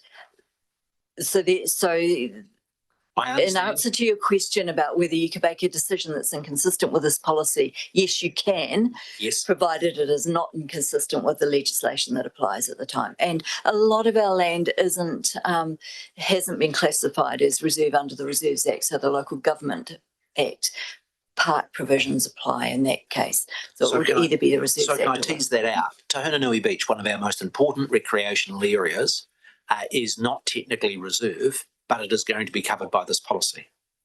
Do we have the flexibility for the chief executive where there is some activity to be able to act outside the policies that are being considered here in that area? It's not a reserve, we're not covered by the Act, it's actually freehold land. Are we tying ourselves? Do we have a clause in the policy that enables us to be able to exercise discretion? I think it comes back to, again, your provisions within Section 80 of the Local Government Act, which gives you the power to make a decision that's inconsistent with the policies. So yes, in terms of that, the Reserves Act provisions won't apply to that land, but the Local Government Act provisions for parks would, because that land is not under the Reserves Act. So there'll be nothing in the Reserves Act that will constrain you, and there will be nothing in these policies that would apply the Reserves Act to that land, because it's held under the Local Government Act as a park. So I think it would be fine. What you're thinking about would be okay, provided, again, the purpose isn't inconsistent with the legislation like the Local Government Act. Yeah. Okay. Councillor Courtney? Are you happy, Mayor Nick, in respect of the waterfront? The reassurance you got there, or? Well, we're putting the document out for public consultation. And so if there are further concerns arise in that area, we've got a staff team that is working on that exciting project. I just think I would like the staff that are not part of the reserves team, the team that are doing that project, just to check that there's nothing in this policy that could potentially trip us up as we try and secure commercial tenants and others for that waterfront area. Thank you. Through you, will you ask Susan a question? You sure can. Susan, I'm not embarrassed about asking this because I love cemeteries. When does a cemetery become a reserve?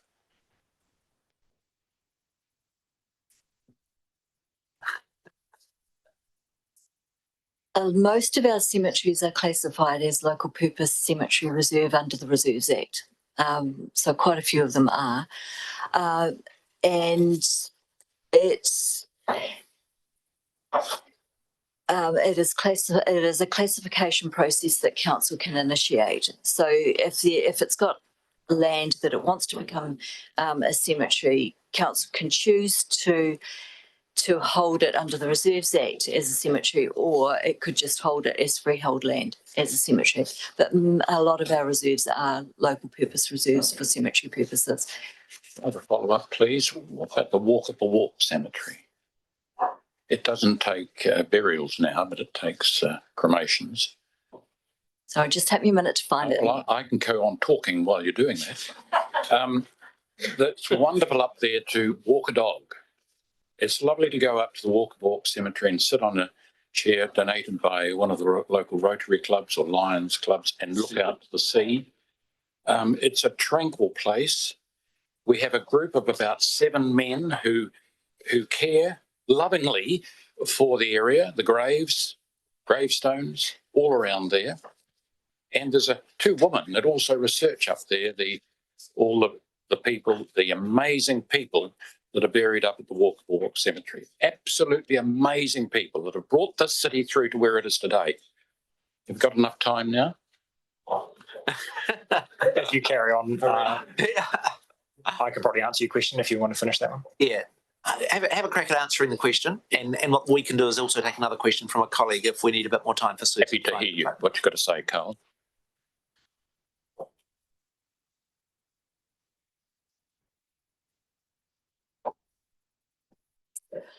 The Walk of Walk cemetery is not covered at the moment within these policies. Yeah. I think what we've tended to do, I think, is put the closed cemeteries in here, but not the open ones. All right. Thank you. In terms of the Councillor Anderson. Thank you. So the general policies, I'm thinking about, I'm just wondering whether this encapsulates, sometimes we get feedback, the person that wanted to sell rice blocks on the bicycle, and sometimes people wanting to put up at the circus billboards. So the rules, which some people think are silly, they have an opportunity to feedback and possibly, and if some are, there aren't some things happening that we didn't really mean to happen. So is this the space where they get to feedback and possibly get some change?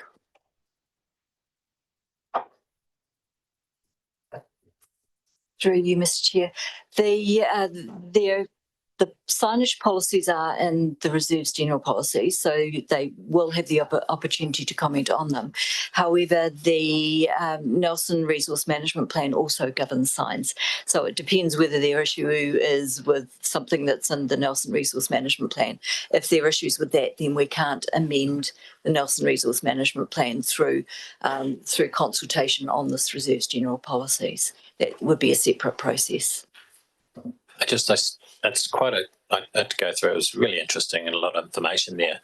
It did seem like there was a lot of content and opportunity for people who not complain, observe things that they don't like. I'm just wondering whether this is a mechanism for them to get change if things aren't done the way they like it. And in regards to things like, the seat guy, talking about benches or swings or play spaces. And so I'm just wondering, what does consultation mean? And, can people come out and say, well, actually, I don't like the way this is running. I'm going to take time out of my day and consult. And is that a waste of their time, or is it going to be part of a process that will hopefully get them some happiness? Through you, Mr. Chair.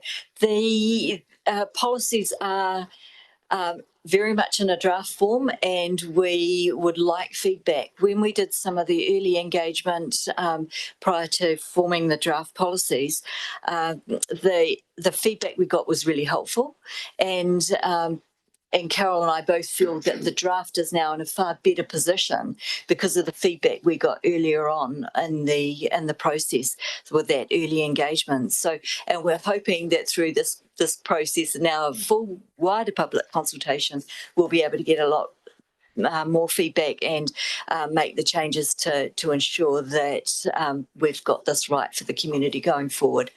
Yeah, thank you. Councillor Austin. Thank you through the chair. So I've just got a couple of questions, but first one, thank you for these maps, they're brilliant. And I'm just looking at the Hawlashaw Island map, and part of that is reserve and part of it isn't. And I'm just wondering who owns the other part? Through you, Mr. Chair. It is the New Zealand Defence Force.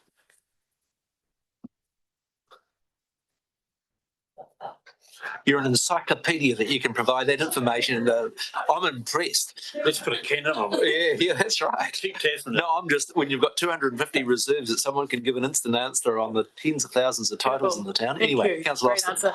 And so at a previous workshop or meeting, we were talking about residents being able to use reserves if they need to protect their properties, and we had a discussion about that. How is that defined under the Act?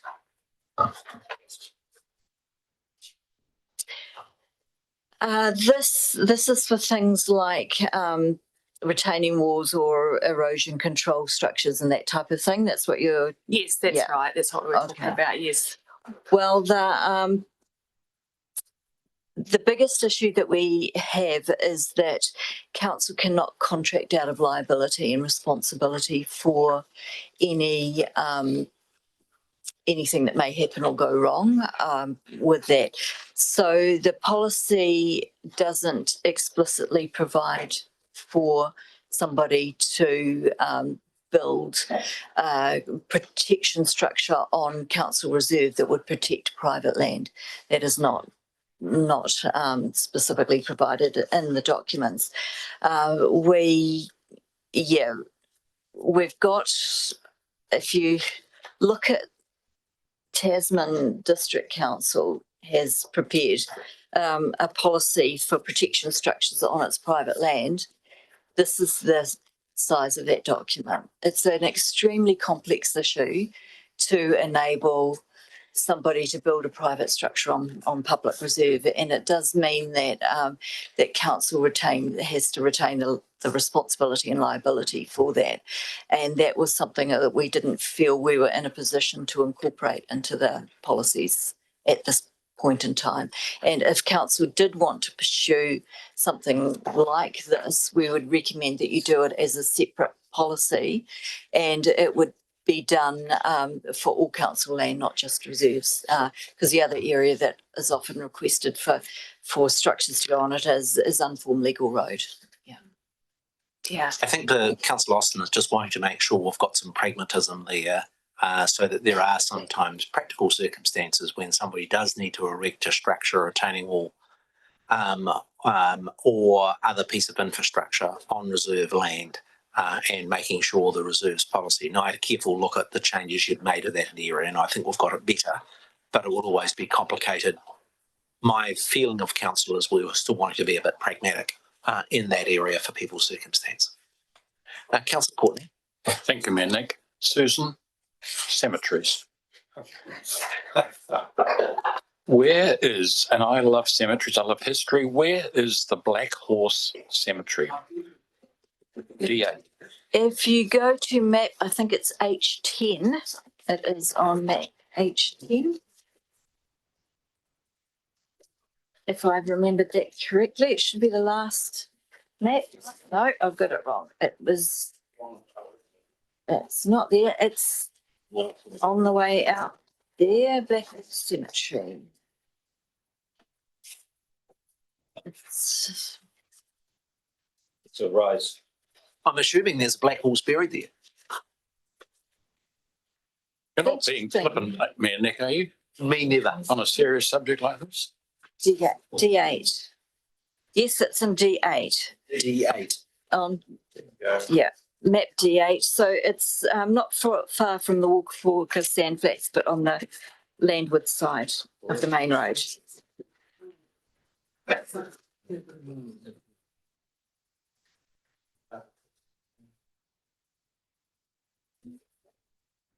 Put the hand up the councillor that knew that the council was the beholder of a Black Horse Cemetery out towards Todd Rowley Reserve.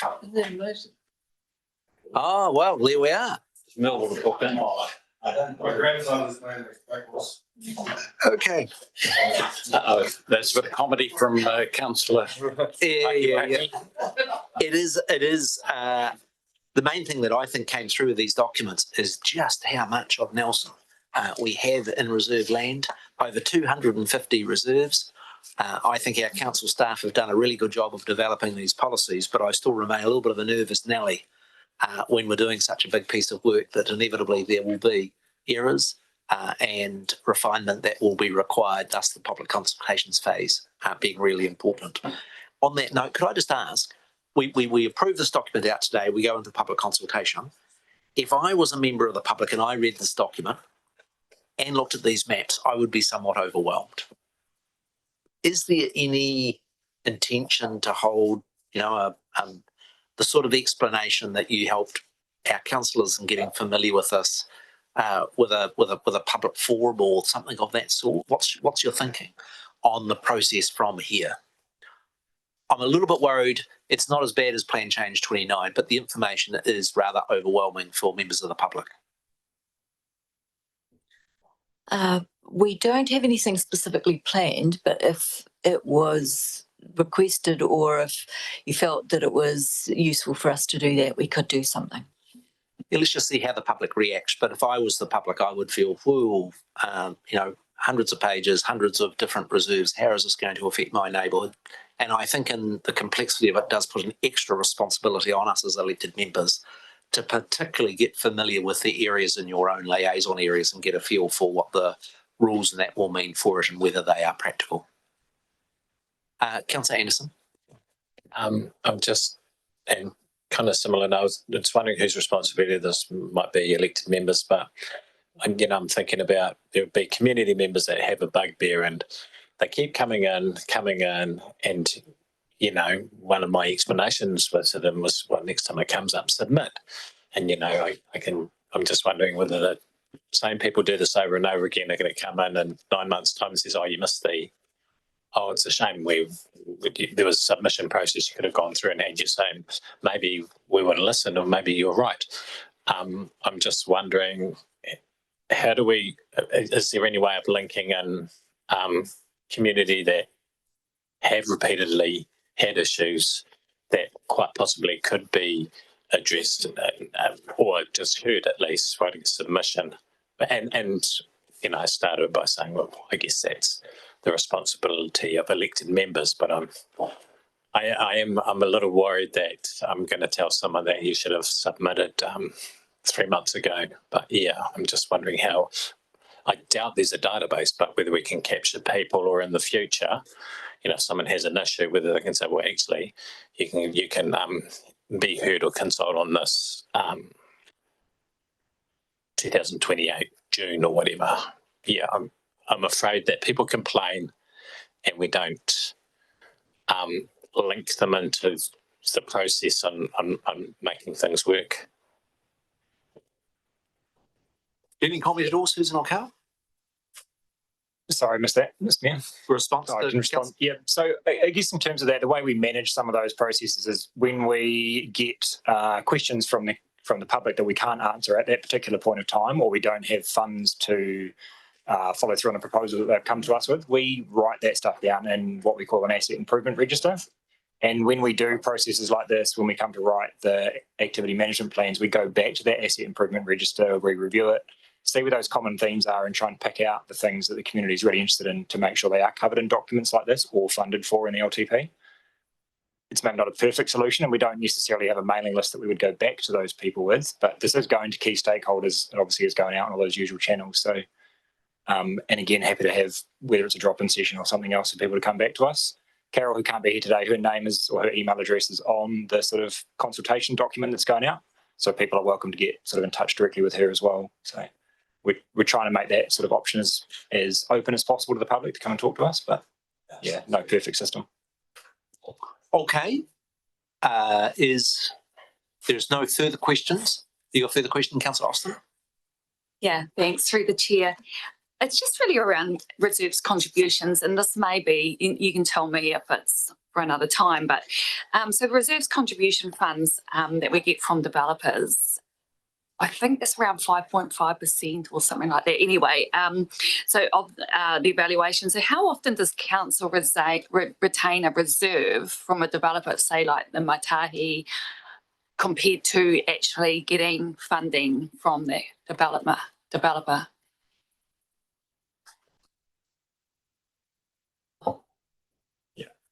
Yeah, I'm not sure I could give a percentage or a sort of a number on that. It'd be pretty tough. Generally, when we're acquiring land, it's because we need it through, there's a gap in our provision or something like that, or we have to take it because it's Esplanade. So I couldn't give a number. If that's something you're interested in, we could maybe go back and do some maths on and come back to you, but I'd hate to throw out a number at this stage. No, not really. It's just, so really these maps, they're going to grow. It's a living document, right? So that we're always going to be retaining new reserves and things like that. It's just something to be aware of. Yeah, thank you. All right, if there's no further questions, I'll move from the chair that we approve the draft reserves policy to put it out for consultation. Is a colleague happy to second that? Councillor Skeggs is happy to second. There are no further questions. It's now open for debate. The comments I'd make as the mover is there's a real benefit for the community and the council in having a general policy. When you see that you've got 250 reserves and trying to recite a reserve management plan for all 100 and 250 individually would be a mammoth and not particularly efficient process.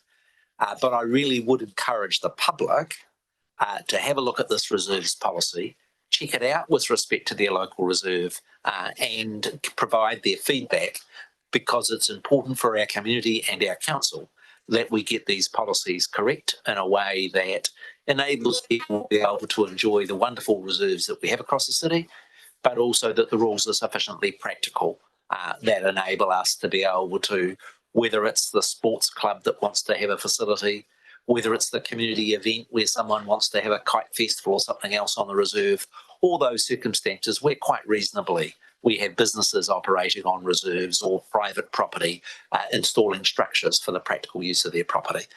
So to get this right, we are going to require public engagement to ensure that we've got a effective but also practical reserves policy. If there's no further debate, I'll simply put resolutions 1, 2 and 3. All those in favour, please say aye. To the contrary, say no. We're so close to 12:30 and we are on time, albeit I'm not meeting the Chief Executive's performance requirement of getting the agenda done this morning. But he's got me on a tough rope. So my view is that we adjourn and we'll reconvene at 1 o'clock to deal with the submission on the Tasman District Council. Council adjourned till 1 o'clock.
come to item 7.4 with respect to the retrospective approval of Council's submission on the Tasman District Council's Resource Management Plan Change 81. Welcome, Pete, and look forward to your report on this item. Kia ora koutou, Mayor Smith, Deputy Mayor Rainey and councillors. My name is Pete Kanonda. I'm one of the principal planners for our wonderful council. I'm here today to report on our retrospective approval of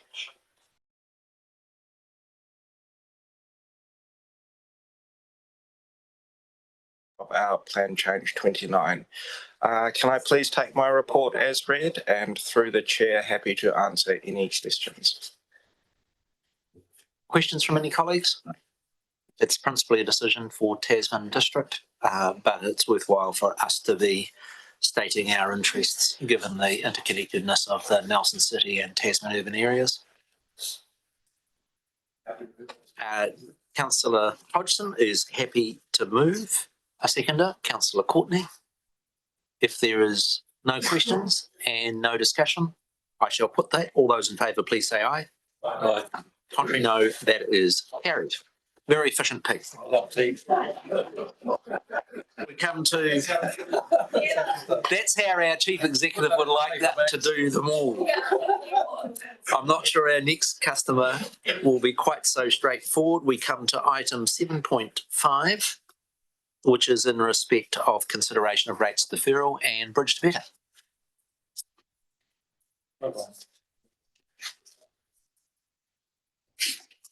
Thanks, Alec. Thank you, speaking to your report. Waiting for my colleague to join me. Through the chair, there's no changes to the report. The report reads for itself. We highlight the work that we've undertaken with regards to Bridge to Better. There has been an approach from some businesses that they are struggling in this. We were asked to bring in some discussion about a rates deferral, and we have given options, two options to council to consider a rates deferment or not. We highlight the advantages and the disadvantages in the report. We do acknowledge that some businesses are certainly hurting. We do feel that we've done quite extensive work in terms of working alongside the businesses, but there is no doubt that a project of this scale and nature is disruptive. So we'll leave it at that. We do think that we highlight that this, if council does do this, that this has a potential to create a precedent, as well as create quite a bit of admin for staff to work this through, and the intricacies of those are covered in the report. So I'm happy to take any questions. Can I thank officers for bringing this report up? It did come as a consequence of a meeting that myself and the Deputy Mayor had with a number of very distressed businesses that were feeling the pressure. A couple of questions. Alec, you would have done, I suspect, over 1,000 infrastructure projects, all of which during your time at council have had some level of disruption. Has the council ever previously provided for any individual property owner or group of property owners any form of rates discount or deferral of this sort? In my time here, no. Second question, are we aware, and I know there's been huge controversy with the rail project, the Central Rail Link project in Auckland, in Wellington and other areas, are council officers aware of any other council? We know the drama that our friends in Tasman went through when they did Lower Queen Street. Are we aware of any other council that has provided a rates deferral or discount of this sort? Through the chair, I am unable to answer that question. We haven't delved into that, so I really don't know. Don't know. That's right. I think it is unusual. It's been with some trepidation that we are going down this track. Conversely, staff have gone through tremendous effort to try and minimise the disruption. I've been super impressed with the work our council officers have done around the promotion of the businesses and the efforts they have gone to. But it is unfortunate the combination of the economic downturn, the additional financial pressure from the oil crisis, as well as this work, it really does have this group of businesses under pressure. And so I think it is worth council considering it. Councillor Courtney. Thank you, Mayor Nick. Officer Levertis, are you exercising your mind on the possibility of putting a particular City Council staff member in charge of this rates rebate, could you say it, or rates remission policy? Rates remission, leave it at that, so that the people that are impacted and want to take advantage of it know exactly where to go rather than front up to the counter to.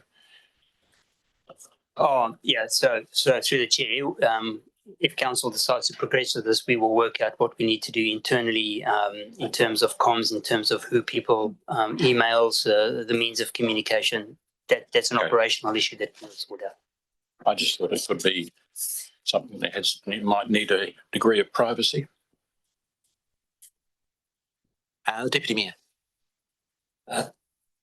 Thank you, Mayor. I don't think it would. Just turn this off. Thank you, Mayor Nick. This is to Nikki, really. I'm aware this is rates deferral, not rates remission. And it kind of relies on the landlord coming to the party in some way or other, either by a deferral of rent, I presume, or some other mechanism whereby a benefit is passed on to the tenant. Are you comfortable that you've got the mechanisms, or will have mechanisms in place to be able to keep tab on that particular aspect of this? Because, or is it just going to rely on the landlord saying, yes, I'm going to do that and signing a piece of paper and we'll see what happens?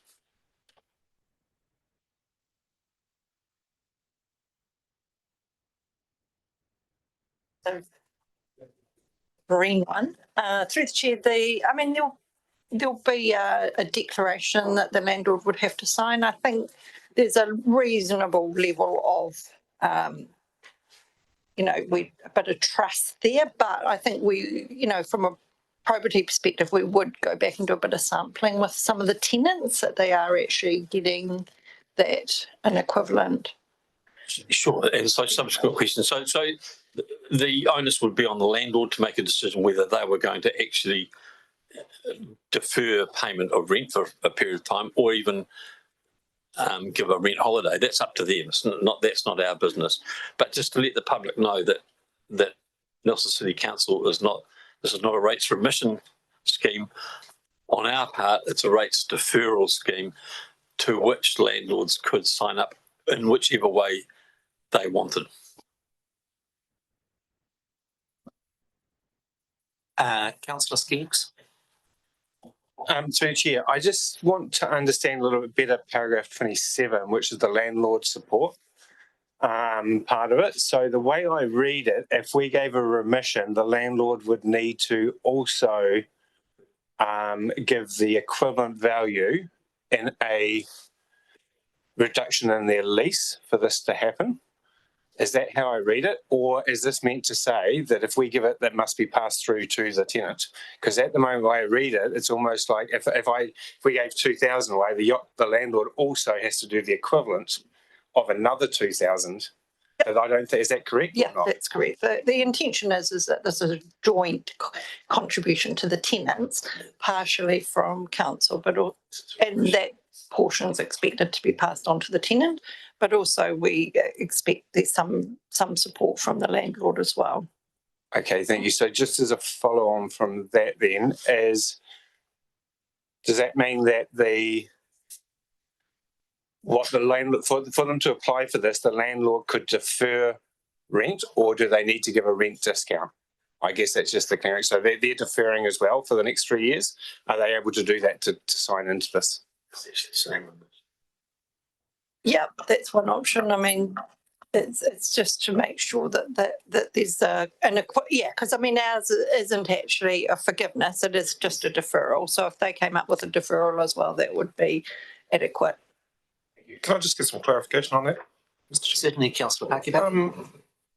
So on those, so just to making sure that it's, so on my commercial lease, I pay my commercial lease plus outgoings. They're separately itemed on the invoices that come through. It's pretty much standard practice, really. So it's the outgoings is the bit that you're talking about that will go out, or rather that we're hoping to pass, that we're expecting to be passed on to the tenant. What relationship that part you spoke to about the actual lease, the landlord's giving some sort of assistance, or is it just equivalent an equivalent reduction? So we hope they will do that in kind. Because there's no requirement that we can impose. No, we're asking them to sign a declaration that they are, and as I said to the deputy mayor right at the beginning, we will need to do some level of checking on some of the stuff that the tenants are actually benefiting from this, because that's ultimately what we're wanting to get to, is that it's the tenants that. So if I'm a tenant on Bridge Street, I could demonstrate through the invoices that comes through my landlord that it's been passed on, because my outgoing should reflect that. Yes. Yep, and that they're giving an equivalent benefit as well. As a quick supplementary to Councillor Paki's question, I'm just trying to understand what's the most common commercial practice. Lots of our commercial leases have a requirement that I, as a tenant, as Councillor Paki points out, pay the outgoings that include the rates. Are those rates generally paid directly from the tenant to the council, or is it more common for the tenant to simply pay that to the landlord and then the landlord pays it to the council? What's the more common? It's paid to the landlord.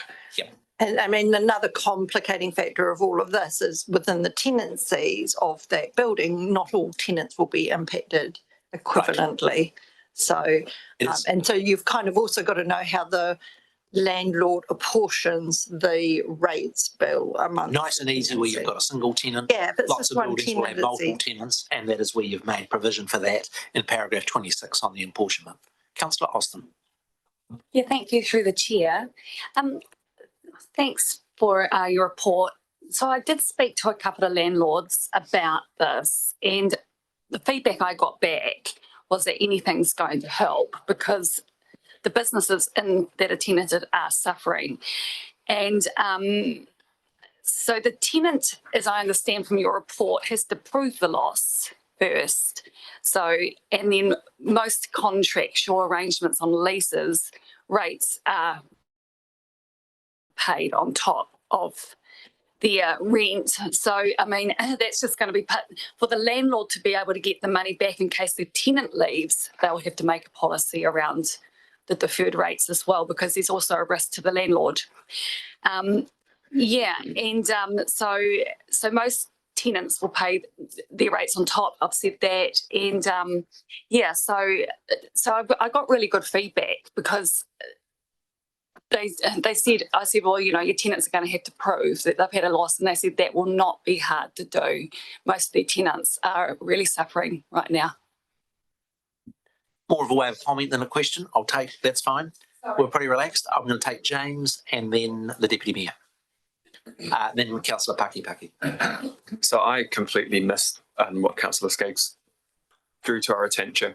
And I just wonder if by requiring the landlord to provide an equivalent contribution, if we create a situation where those whose landlords are on board get a really strong piece of support, but we potentially reduce the number of businesses who would be able to access that support, because the barrier for the landlords, or the willingness for them to take it up, might be even higher, because they're not only providing their own equivalent deferral, but also the liability for those rates. If the business does happen to go under, that all will end up sitting with the landlord. And look, I think landlords should be supporting the businesses that are within their premises, but I acknowledge that not all will want to or will be able to. So I just wonder how much consideration was given to that, and happy to hear some rationale. So I think the rationale is that it's not just the council rates that are causing difficulty for the tenants. It is actually the rent as well. And, you know, taking a long-term view of those tenancies, as you say, is in the best interest of the commercial landlord. I know when we were looking at outdoor dining rental relief during COVID, we have had a similar expectation that the ratepayers are contributing a bit, but also the landlords are contributing too. So it's a sort of a similar, you know, logic from our perspective. The Deputy Mayor and then Councillor Pakipaki and then myself. I don't want to sort of harp on about this, but I just want to make it extremely clear, because on 20 on the report it says council does not have the ability to waive or remit the rates charges itself. There's no remission policy that allows for the remission of rates in these circumstances. So we're being absolutely clear. We're just talking about deferral here. Yeah, if you go down to 27, it says a prerequisite for the remission. But that's not actually quite true, because we're not talking about remission, we're talking about deferral. Kerry. I just needed to point that out, because indeed it's very clear from council's point of view, we're only talking about deferral. From the landlord's point of view, it's up to them what they do. They could give a rent holiday, they could do deferral, it's up to them. So they could pass on a real benefit by giving a rent holiday if they wanted to, but that's their business. So I just want to make sure everybody's clear about that. Thanks. Councillor Pakipaki. Yeah, kia ora, through the chair. We had a little bit of a discussion about this morning. It was around, and I can't remember if I'm pretty certain it was Queenstown, their council, regional council down there. During COVID, they had the same relief that was provided, but for those businesses, where does the liability sit? Because I think what they did was that the tenants at the time when they took that that relief, that they took the liabilities on individually, and there was some businesses that folded during the time of COVID, and the businesses themselves carried that debt independent from the landlord. I didn't quite understand how that worked, but it made sense. There's no mechanism in what we're doing for that.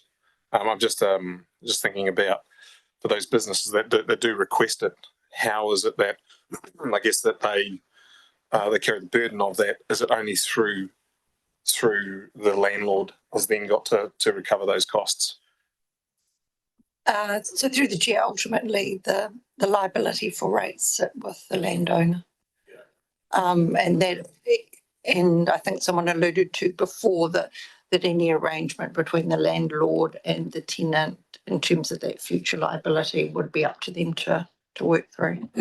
My question, Nikki, was the point the Deputy Mayor makes is absolutely correct. And that is, here we are considering deferral, not remission of the rates. But there is a cost of deferral. And I did some rough numbers and I just wanted to check whether I'm in the right place. And that is, you're indicating that if 100% of people took this up, it would revolve around a rates deferral of 1.3 million. If I take our council's typical finance costs at about 4%, and then I look at the level of debt, 1.3 million first year, about 830 grand second year, and then dropping to about 400 grand year 3, is it correct to say that there is an indirect cost to council of the order of about $127,000 in interest because of that deferral? So yes, there isn't a direct cost, but there is an indirect cost as a consequence of effectively the council receiving the rates later than it otherwise would, that amounts to about that order of about 130K. Correct, yes. It will be a direct cost to our interest cost. Our debt will be higher than we had planned by that amount. But I mean, I doubt that everyone would actually. It's made on the most. So that's kind of a maximum. That would be the maximum real cash cost to council of going down this road. Councillor Stella. Thank you. So to participate in this scheme, a business would have to demonstrate reduced turnover or income resulting from Bridge to Better. Is there a geographic limit? Is it only businesses on Bridge Street itself, or would you consider businesses located off Bridge Street? So through the chair, the assumption under this report is that this would be limited to Bridge Street as per the attachment. But one of the issues is that this could potentially go wider, and we could potentially get requests wider than what we're considering here. But we have limited it to the businesses in Bridge Street.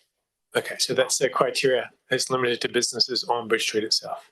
Yes, as per the attachment. Thank you. And just further to the costs, so there is that cost of borrowings that the Mayor has discussed. About how much like staffing time cost might there be in administering and running this scheme? Do you think the ballpark figure? So through the chair, it'll be reasonably onerous to administer. We've worked up a bit of an application form, but it will take a reasonable amount of time and verification of, turnover numbers and things like that. So it's hard to estimate the cost, but it will take up a lot of time, which will take away from just general rates collection time, to be quite honest.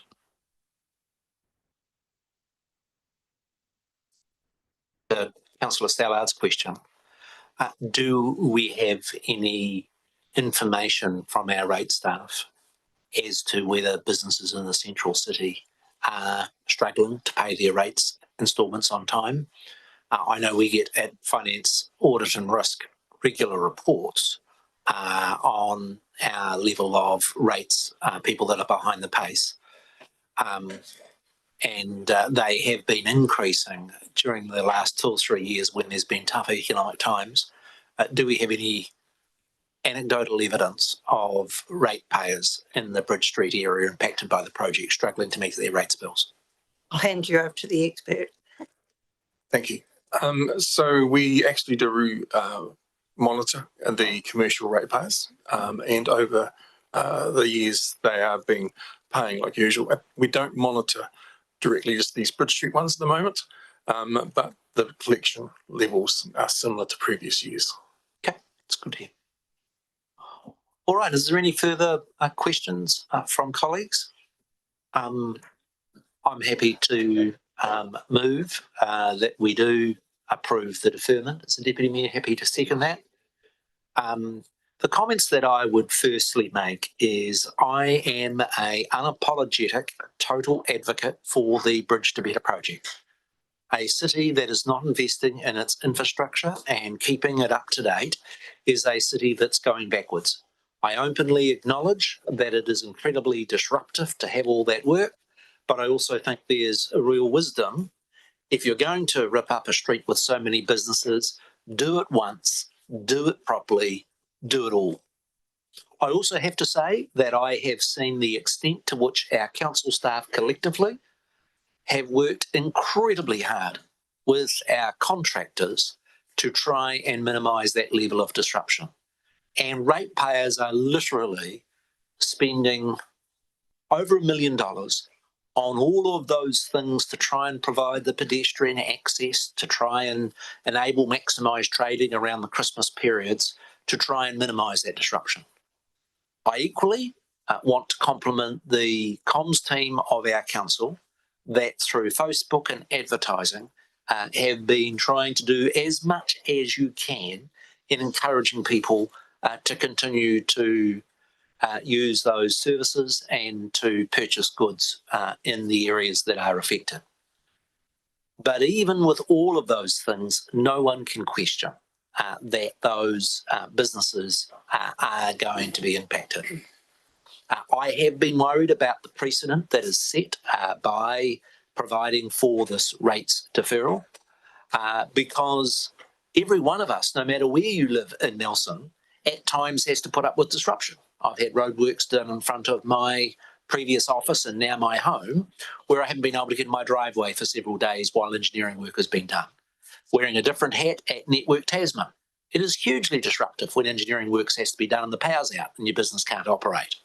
But they are just the practical realities of business. And in supporting this motion today, I want to make plain that businesses and households do need to accept there will always be some level of practical disruption to business as a consequence of keeping our infrastructure up and in good standard. The reason I believe that this is a prudent and pragmatic measure is just the scale of the disruption and the fact that it is occurring at a time when there are so many other economic pressures. I know there are many businesses that have taken out additional mortgages on their homes, who are dipping into their own private funds in the hope that at the other end, they're going to be able to have a business that is viable. And so I see this mechanism of simply allowing them to be able to defer their rates over this financial year when they're under real pressure, and then being able to repay that rates once the Bridge to Better project is a pragmatic level of cash flow help that I believe will enable more of those businesses to survive and to thrive when we get this important work done. I know that it is going to be administratively quite difficult for our council staff to administer, but I think relative to the importance of successfully delivering this project and acknowledging the level of pressure they are, that it is an appropriate measure.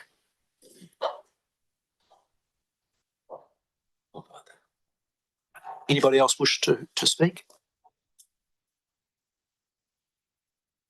If that's the case, the motion's been moved and seconded. All those in favour, please say aye. Aye. No, contrary? Carried.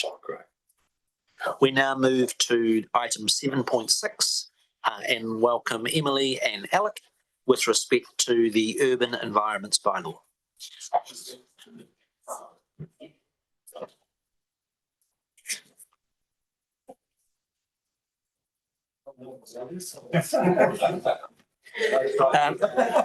Thank you through the chair. I think this report is self-explanatory. We are seeking an approval to waive the requirement under the Urban Environments Bylaw to purchase an exclusive right of burial before a headstone.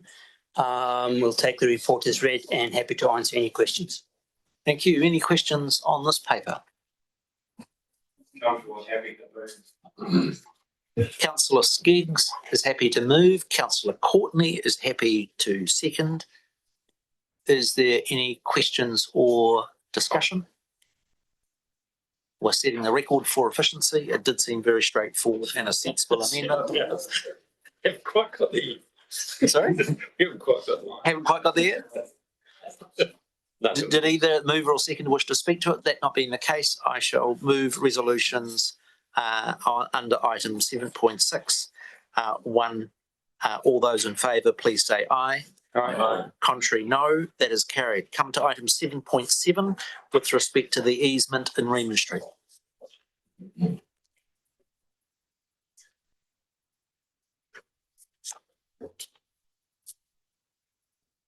Good afternoon. I'm instructed to advise that this report has been read, so I look forward to any questions that anyone has. Thank you. Any questions from colleagues on the Reman Street easement?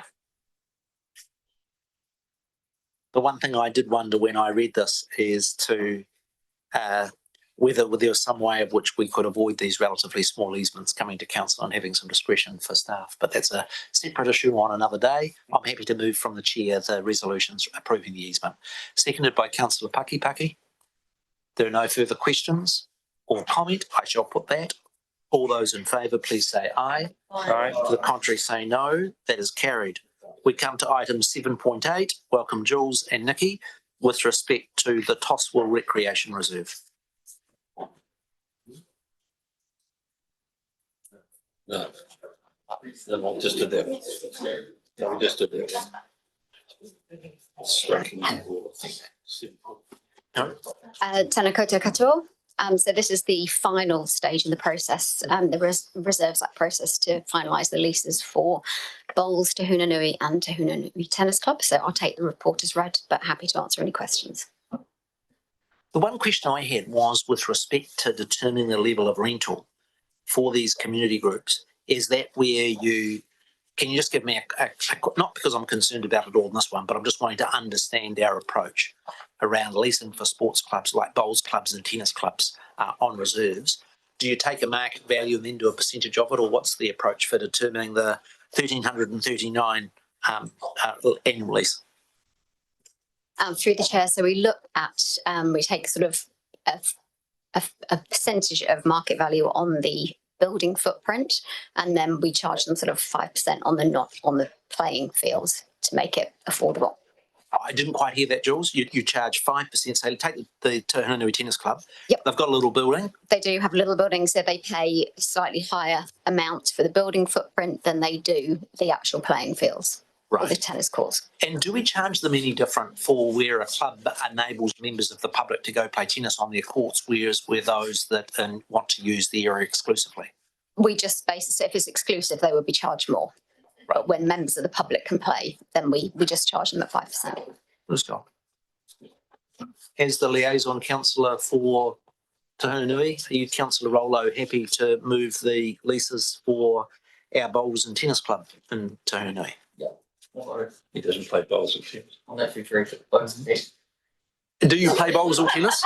Is what the deputy mayor is interrogating you with sporting skills? I'll give you a game one day. Oh, you're right. If I had to bet between Campbell and the deputy mayor on bowls and tennis, I'm backing the local councillor. I'll second that. The bet or the motion? No, I wouldn't take a bet on Campbell because I think his bias would be troubling. Yeah. Happy. Thank you, Councillor Courtney, for seconding the motion.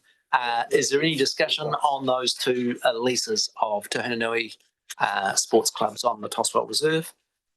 That being the case, I shall put it. All those in favour say aye. Aye. Contrary? That is carried. We come to the new Stoke Community lease. Jules and Nikki again.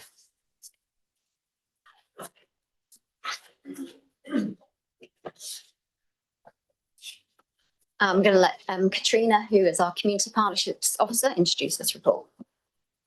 Kia ora koutou.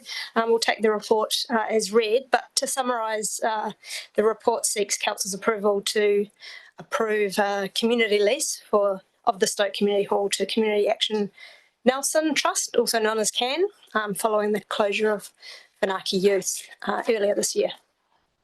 Open to any questions. Councillor Anderson. So we'll be support of just a question. So Community Action Nelson going to take it over, and then something will happen in that space will be activated. I'm just wondering about that next bit. Is that something where we should just we're required to shut up and let them do their job, or is there do we end that kind of butting in relationship and let them get on with business? Yeah, I'm just wondering about that because I do butt in. Thanks, Manny. Through the chair. The intention really is for CAN to establish and reactivate the space to design a model which will enable collaboration with a range of different community groups to get the space reopened with a focus on youth, so prioritising youth activities and programs, but ideally with broader community programs and groups running from that space as well. So it would be prioritising youth, but potentially other things operating alongside that in the space. I did note the government's amount. Sorry, Councillor Brand. I was just going to ask, how are they going to monitor the focus on youth by the organisation? Well, that would be both built into the lease agreement, but also into the funding agreement. So it would require them to put so any decisions around programming or services would prioritise youth activities, and then if there are other community services or programs, that would come secondary. But the idea is really to get the space reopened, active, busy, and kind of a hub for community engagement focusing on youth. Yeah, no, I appreciate that through the chair. I'm just trying to, we're putting a requirement in the lease I just want to ensure that we are, one, monitoring it, and two, able to enforce it, or else it's pointless putting it in the lease. Through the chair, yes. So through the lease, obviously, if we've got reporting requirements there and there's a requirement through the funding agreement, then we would be monitoring that through the term, the initial term of the first 12 months. Are we expecting CAN to run a similar range of youth program services as was previously provided by the, what was the name of the? Yeah. Along similar lines, I guess the key difference here is that CAN would be at the centre of the programming. So as opposed to delivering the services directly, they would be coordinating with a range of different community organisations to run different programs focused on youth. So the outcome for youth would be similar, but the model would be different. I was very encouraged today to see the announcement that Nelson had been selected as one of 3 centres to establish a new mental health program for youth. Whether there's some association with that, we'll see how things evolve amongst the community organisations. They haven't decided the premises yet of where that new service would operate from. That being the case, Councillor Anderson, would you be happy to move the adoption of the new community lease for the Stoke Community Hall? Yes, I'd love to. Is there a seconder? Thank you, Councillor Brand. That is open for discussion. No discussion. That being the case, I'll put that resolution. All those in favour, please say aye. Aye. To the contrary, say no. We've dealt with item 7.10. We come to item 7.11, which is with respect to elected members' reimbursement and expenses policy review, and invite Carla and Nikki.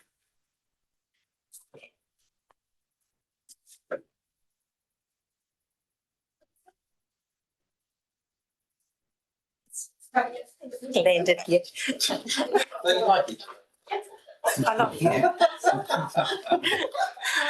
Good afternoon, Your Worship, Deputy Mayor, councillors, Chief Executive and staff. So this is your policy. This is a policy that tells you what your allowances are, what your rates are, what you can be reimbursed for and what you can request forward moving. So as you know, the determination is released from central government each year. And we have the 2026 determination out, and that's timely for council staff to review this policy for you and make sure that you are offered the reimbursements that you're entitled to. So under the review, there's just 3 proposed amendments. 2 are quite minor. The main one is the vehicle entitlements. And what we're proposing there is to remove 4.3 and 4.4 from your policy, simply because it's inconsistent with the determination. However, if council as a whole wants to maintain that incentive, it is over to you. But that would be my recommendation, staff's recommendation in the review of this policy. Happy to take any questions. Thank you. The difficulty with this policy is that we all have a conflict of interest in that it affects our rations. But if we all declare a conflict of interest, there's nobody sitting here to make the decision. Oh, good. On the other hand, all we are simply doing is actually tightening the policy to ensure it completely aligns with the decisions of the Remuneration Authority, which is the proper body for independently determining the allowances and the payments for elected members such as ourselves. Any questions? Councillor Stella. Were we up to now inconsistent with the determination, and what are the implications of that? Is this a legal issue? Is it? No, I wouldn't frame it that way. I think as if council as a whole wants to apply more restrictive opportunities for reimbursement of themselves, that is entirely up to you. But I pointed out because if you are entitled to it under the determination, you should consider whether or not you'd like to receive that entitlement. So just to clarify, the reasoning for removing those two paragraphs around low zero emission vehicles, it's not like a legal or regulatory requirement to remove them. It's simply our decision. Yes. Is that the case? Yes. Thank you. Okay. If there's no further discussion, I'm happy to, if someone's prepared to move. Yeah, I'm prepared to move. Councillor Austin's happy to move. Is there a seconder? Pete. Pete's happy to second. If there's no further questions, thanks to our officers for the work on this. Open for debate if members wish, or I can simply put the resolution. I'll simply put the resolution. All those in favour. Sorry, Nick. Sorry. I mean, I thought the first option would be for the mover to speak, so I was waiting for that. But I'd like. Oh no, I'm sorry. I'd like to contribute, if that's okay. Certainly. Yeah. So the motion's been moved and seconded by Pete.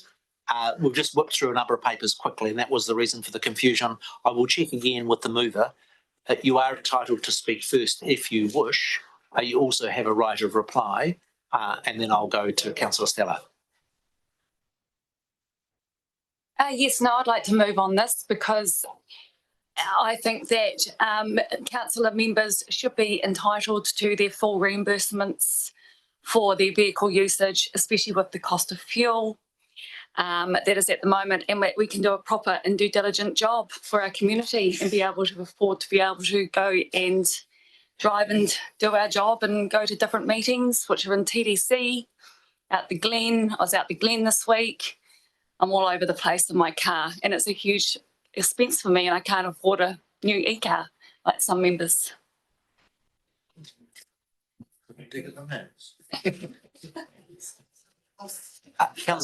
Councillor Stella. Thanks, Nick.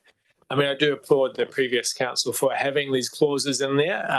The basis for that, obviously, is that we would walk the talk of, where possible, looking to reduce our emissions and use other options for transport, whether that be bus or active transport or low emission vehicles. I think this is a backward step in terms of the signal that we're signalling to the community about our intentions to show leadership and show the way forward in terms of reducing emissions. So I don't support the removal of those clauses. Thank you. Any other contributions?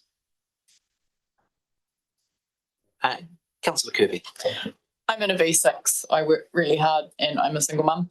I've adapted and I believe show leadership by taking our wonderful ipahi or active transport, my waiwai. And I've got a really good bike hub bike. So I think by doing that, talking about it and showing it and swapping one commute as often as I can, I'm showing leadership for my community who are also struggling with fuel being $3.10 a litre. Thank you. Any further? Councillor Hodgson. Look, I mean, I guess it is just an interesting point in that the way in which the determination is set up.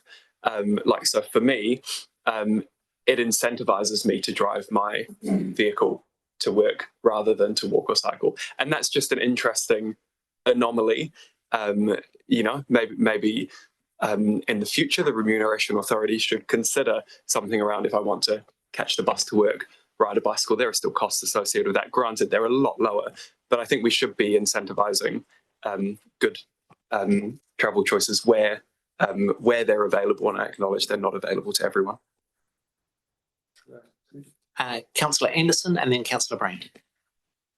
Yeah, I'm along the same lines. I walked in this morning. I find a little bit, I don't like the idea of us having expectations of our community and not and going backwards ourselves. Thanks, Councillor Anderson. Councillor Brand. Okay, well, whatever's in this policy has made no difference to the mode of transport that I choose, and I walk to council every time I come in. And therefore, a simple addition or non-addition in this policy has made no difference to my attitude to doing my role as elected to do for the members of our community. And I see that as a priority, and how I choose to get there is with whatever is available to me at the time. And I'm sure all of you have seen my thumb up asking for a ride and doing rideshare with you when you've gone to other meetings that are not here at the council chambers. So I feel that for some people, they are not in a position to have a change of vehicle or their location may isolate them, or the roles that they are doing do not always align to being able to walk, bike or take a bus to get there. And therefore, if they need to use a vehicle that is not either a hybrid or a full e-car, then they should be able to access the formula that is provided by the legislation for each elected member, regardless of which part of New Zealand you sit in. And therefore, I'm fine to accept the motion. Thanks, Councillor Brandt. Your light's on, Councillor Skeggs. Was that indicating you want to speak? Oh, look, this is a hard one. I do share the views that Councillor Stallard has about us wanting to show leadership, but I'm equally very mindful that the remuneration that is paid to people that serve on council is significantly less than what the minimum wage is. And there is costs associated with people getting to meetings. I have a vested interest in the sense that I've and proud to own New Zealand's oldest electric car, but it's also true as mayor that I'm remunerated at a higher rate. And so on all these things, I think we are best to defer to the independent authority that has the role of setting remuneration and allowances, albeit I would love us to take up in submissions to the Remuneration Authority the perspective that Councillor Hodgson brought to their table, and that is, could they structure the remuneration in such a way that actually helped people to be able to make choices, to be able to use other modes of transport on an equivalent basis. That to me would make good sense. They do that process every year, and when that comes up next year, that may be something the council wishes to take up, so that the policy that is set by them does provide the right sort of incentive consistent with the approach that this council wants to take about reducing emissions. Quick comment. No, I've walked to every single council meeting since the election, which I really am enjoying very much, and haven't done that before. The only incentive that I get out of that is if you time it right, you get a free coffee out of the chief executive at Bank Lane around 8:30 from time to time. On that note, I'm going to put the resolution. Those that are in favour say aye. Aye. Those against say no. No. I'm going to declare it carried, but if a member wished to call a division, I would need to oblige because I wasn't that strong on the voices. There's no call for division. I'm going to declare it carried. We then come to the last item on the agenda, and I just wish to raise it this way. The only item for us to handle in confidential business is the minutes. I'm advised by officers that we can adopt them without going into confidential business, providing there's nobody that wishes to debate or make changes to any items that were of confidential.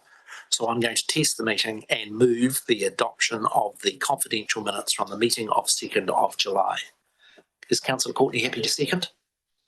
Is there any discussion on those? That being the case, I shall put it. All those in favour say aye. Aye. To the contrary, say no.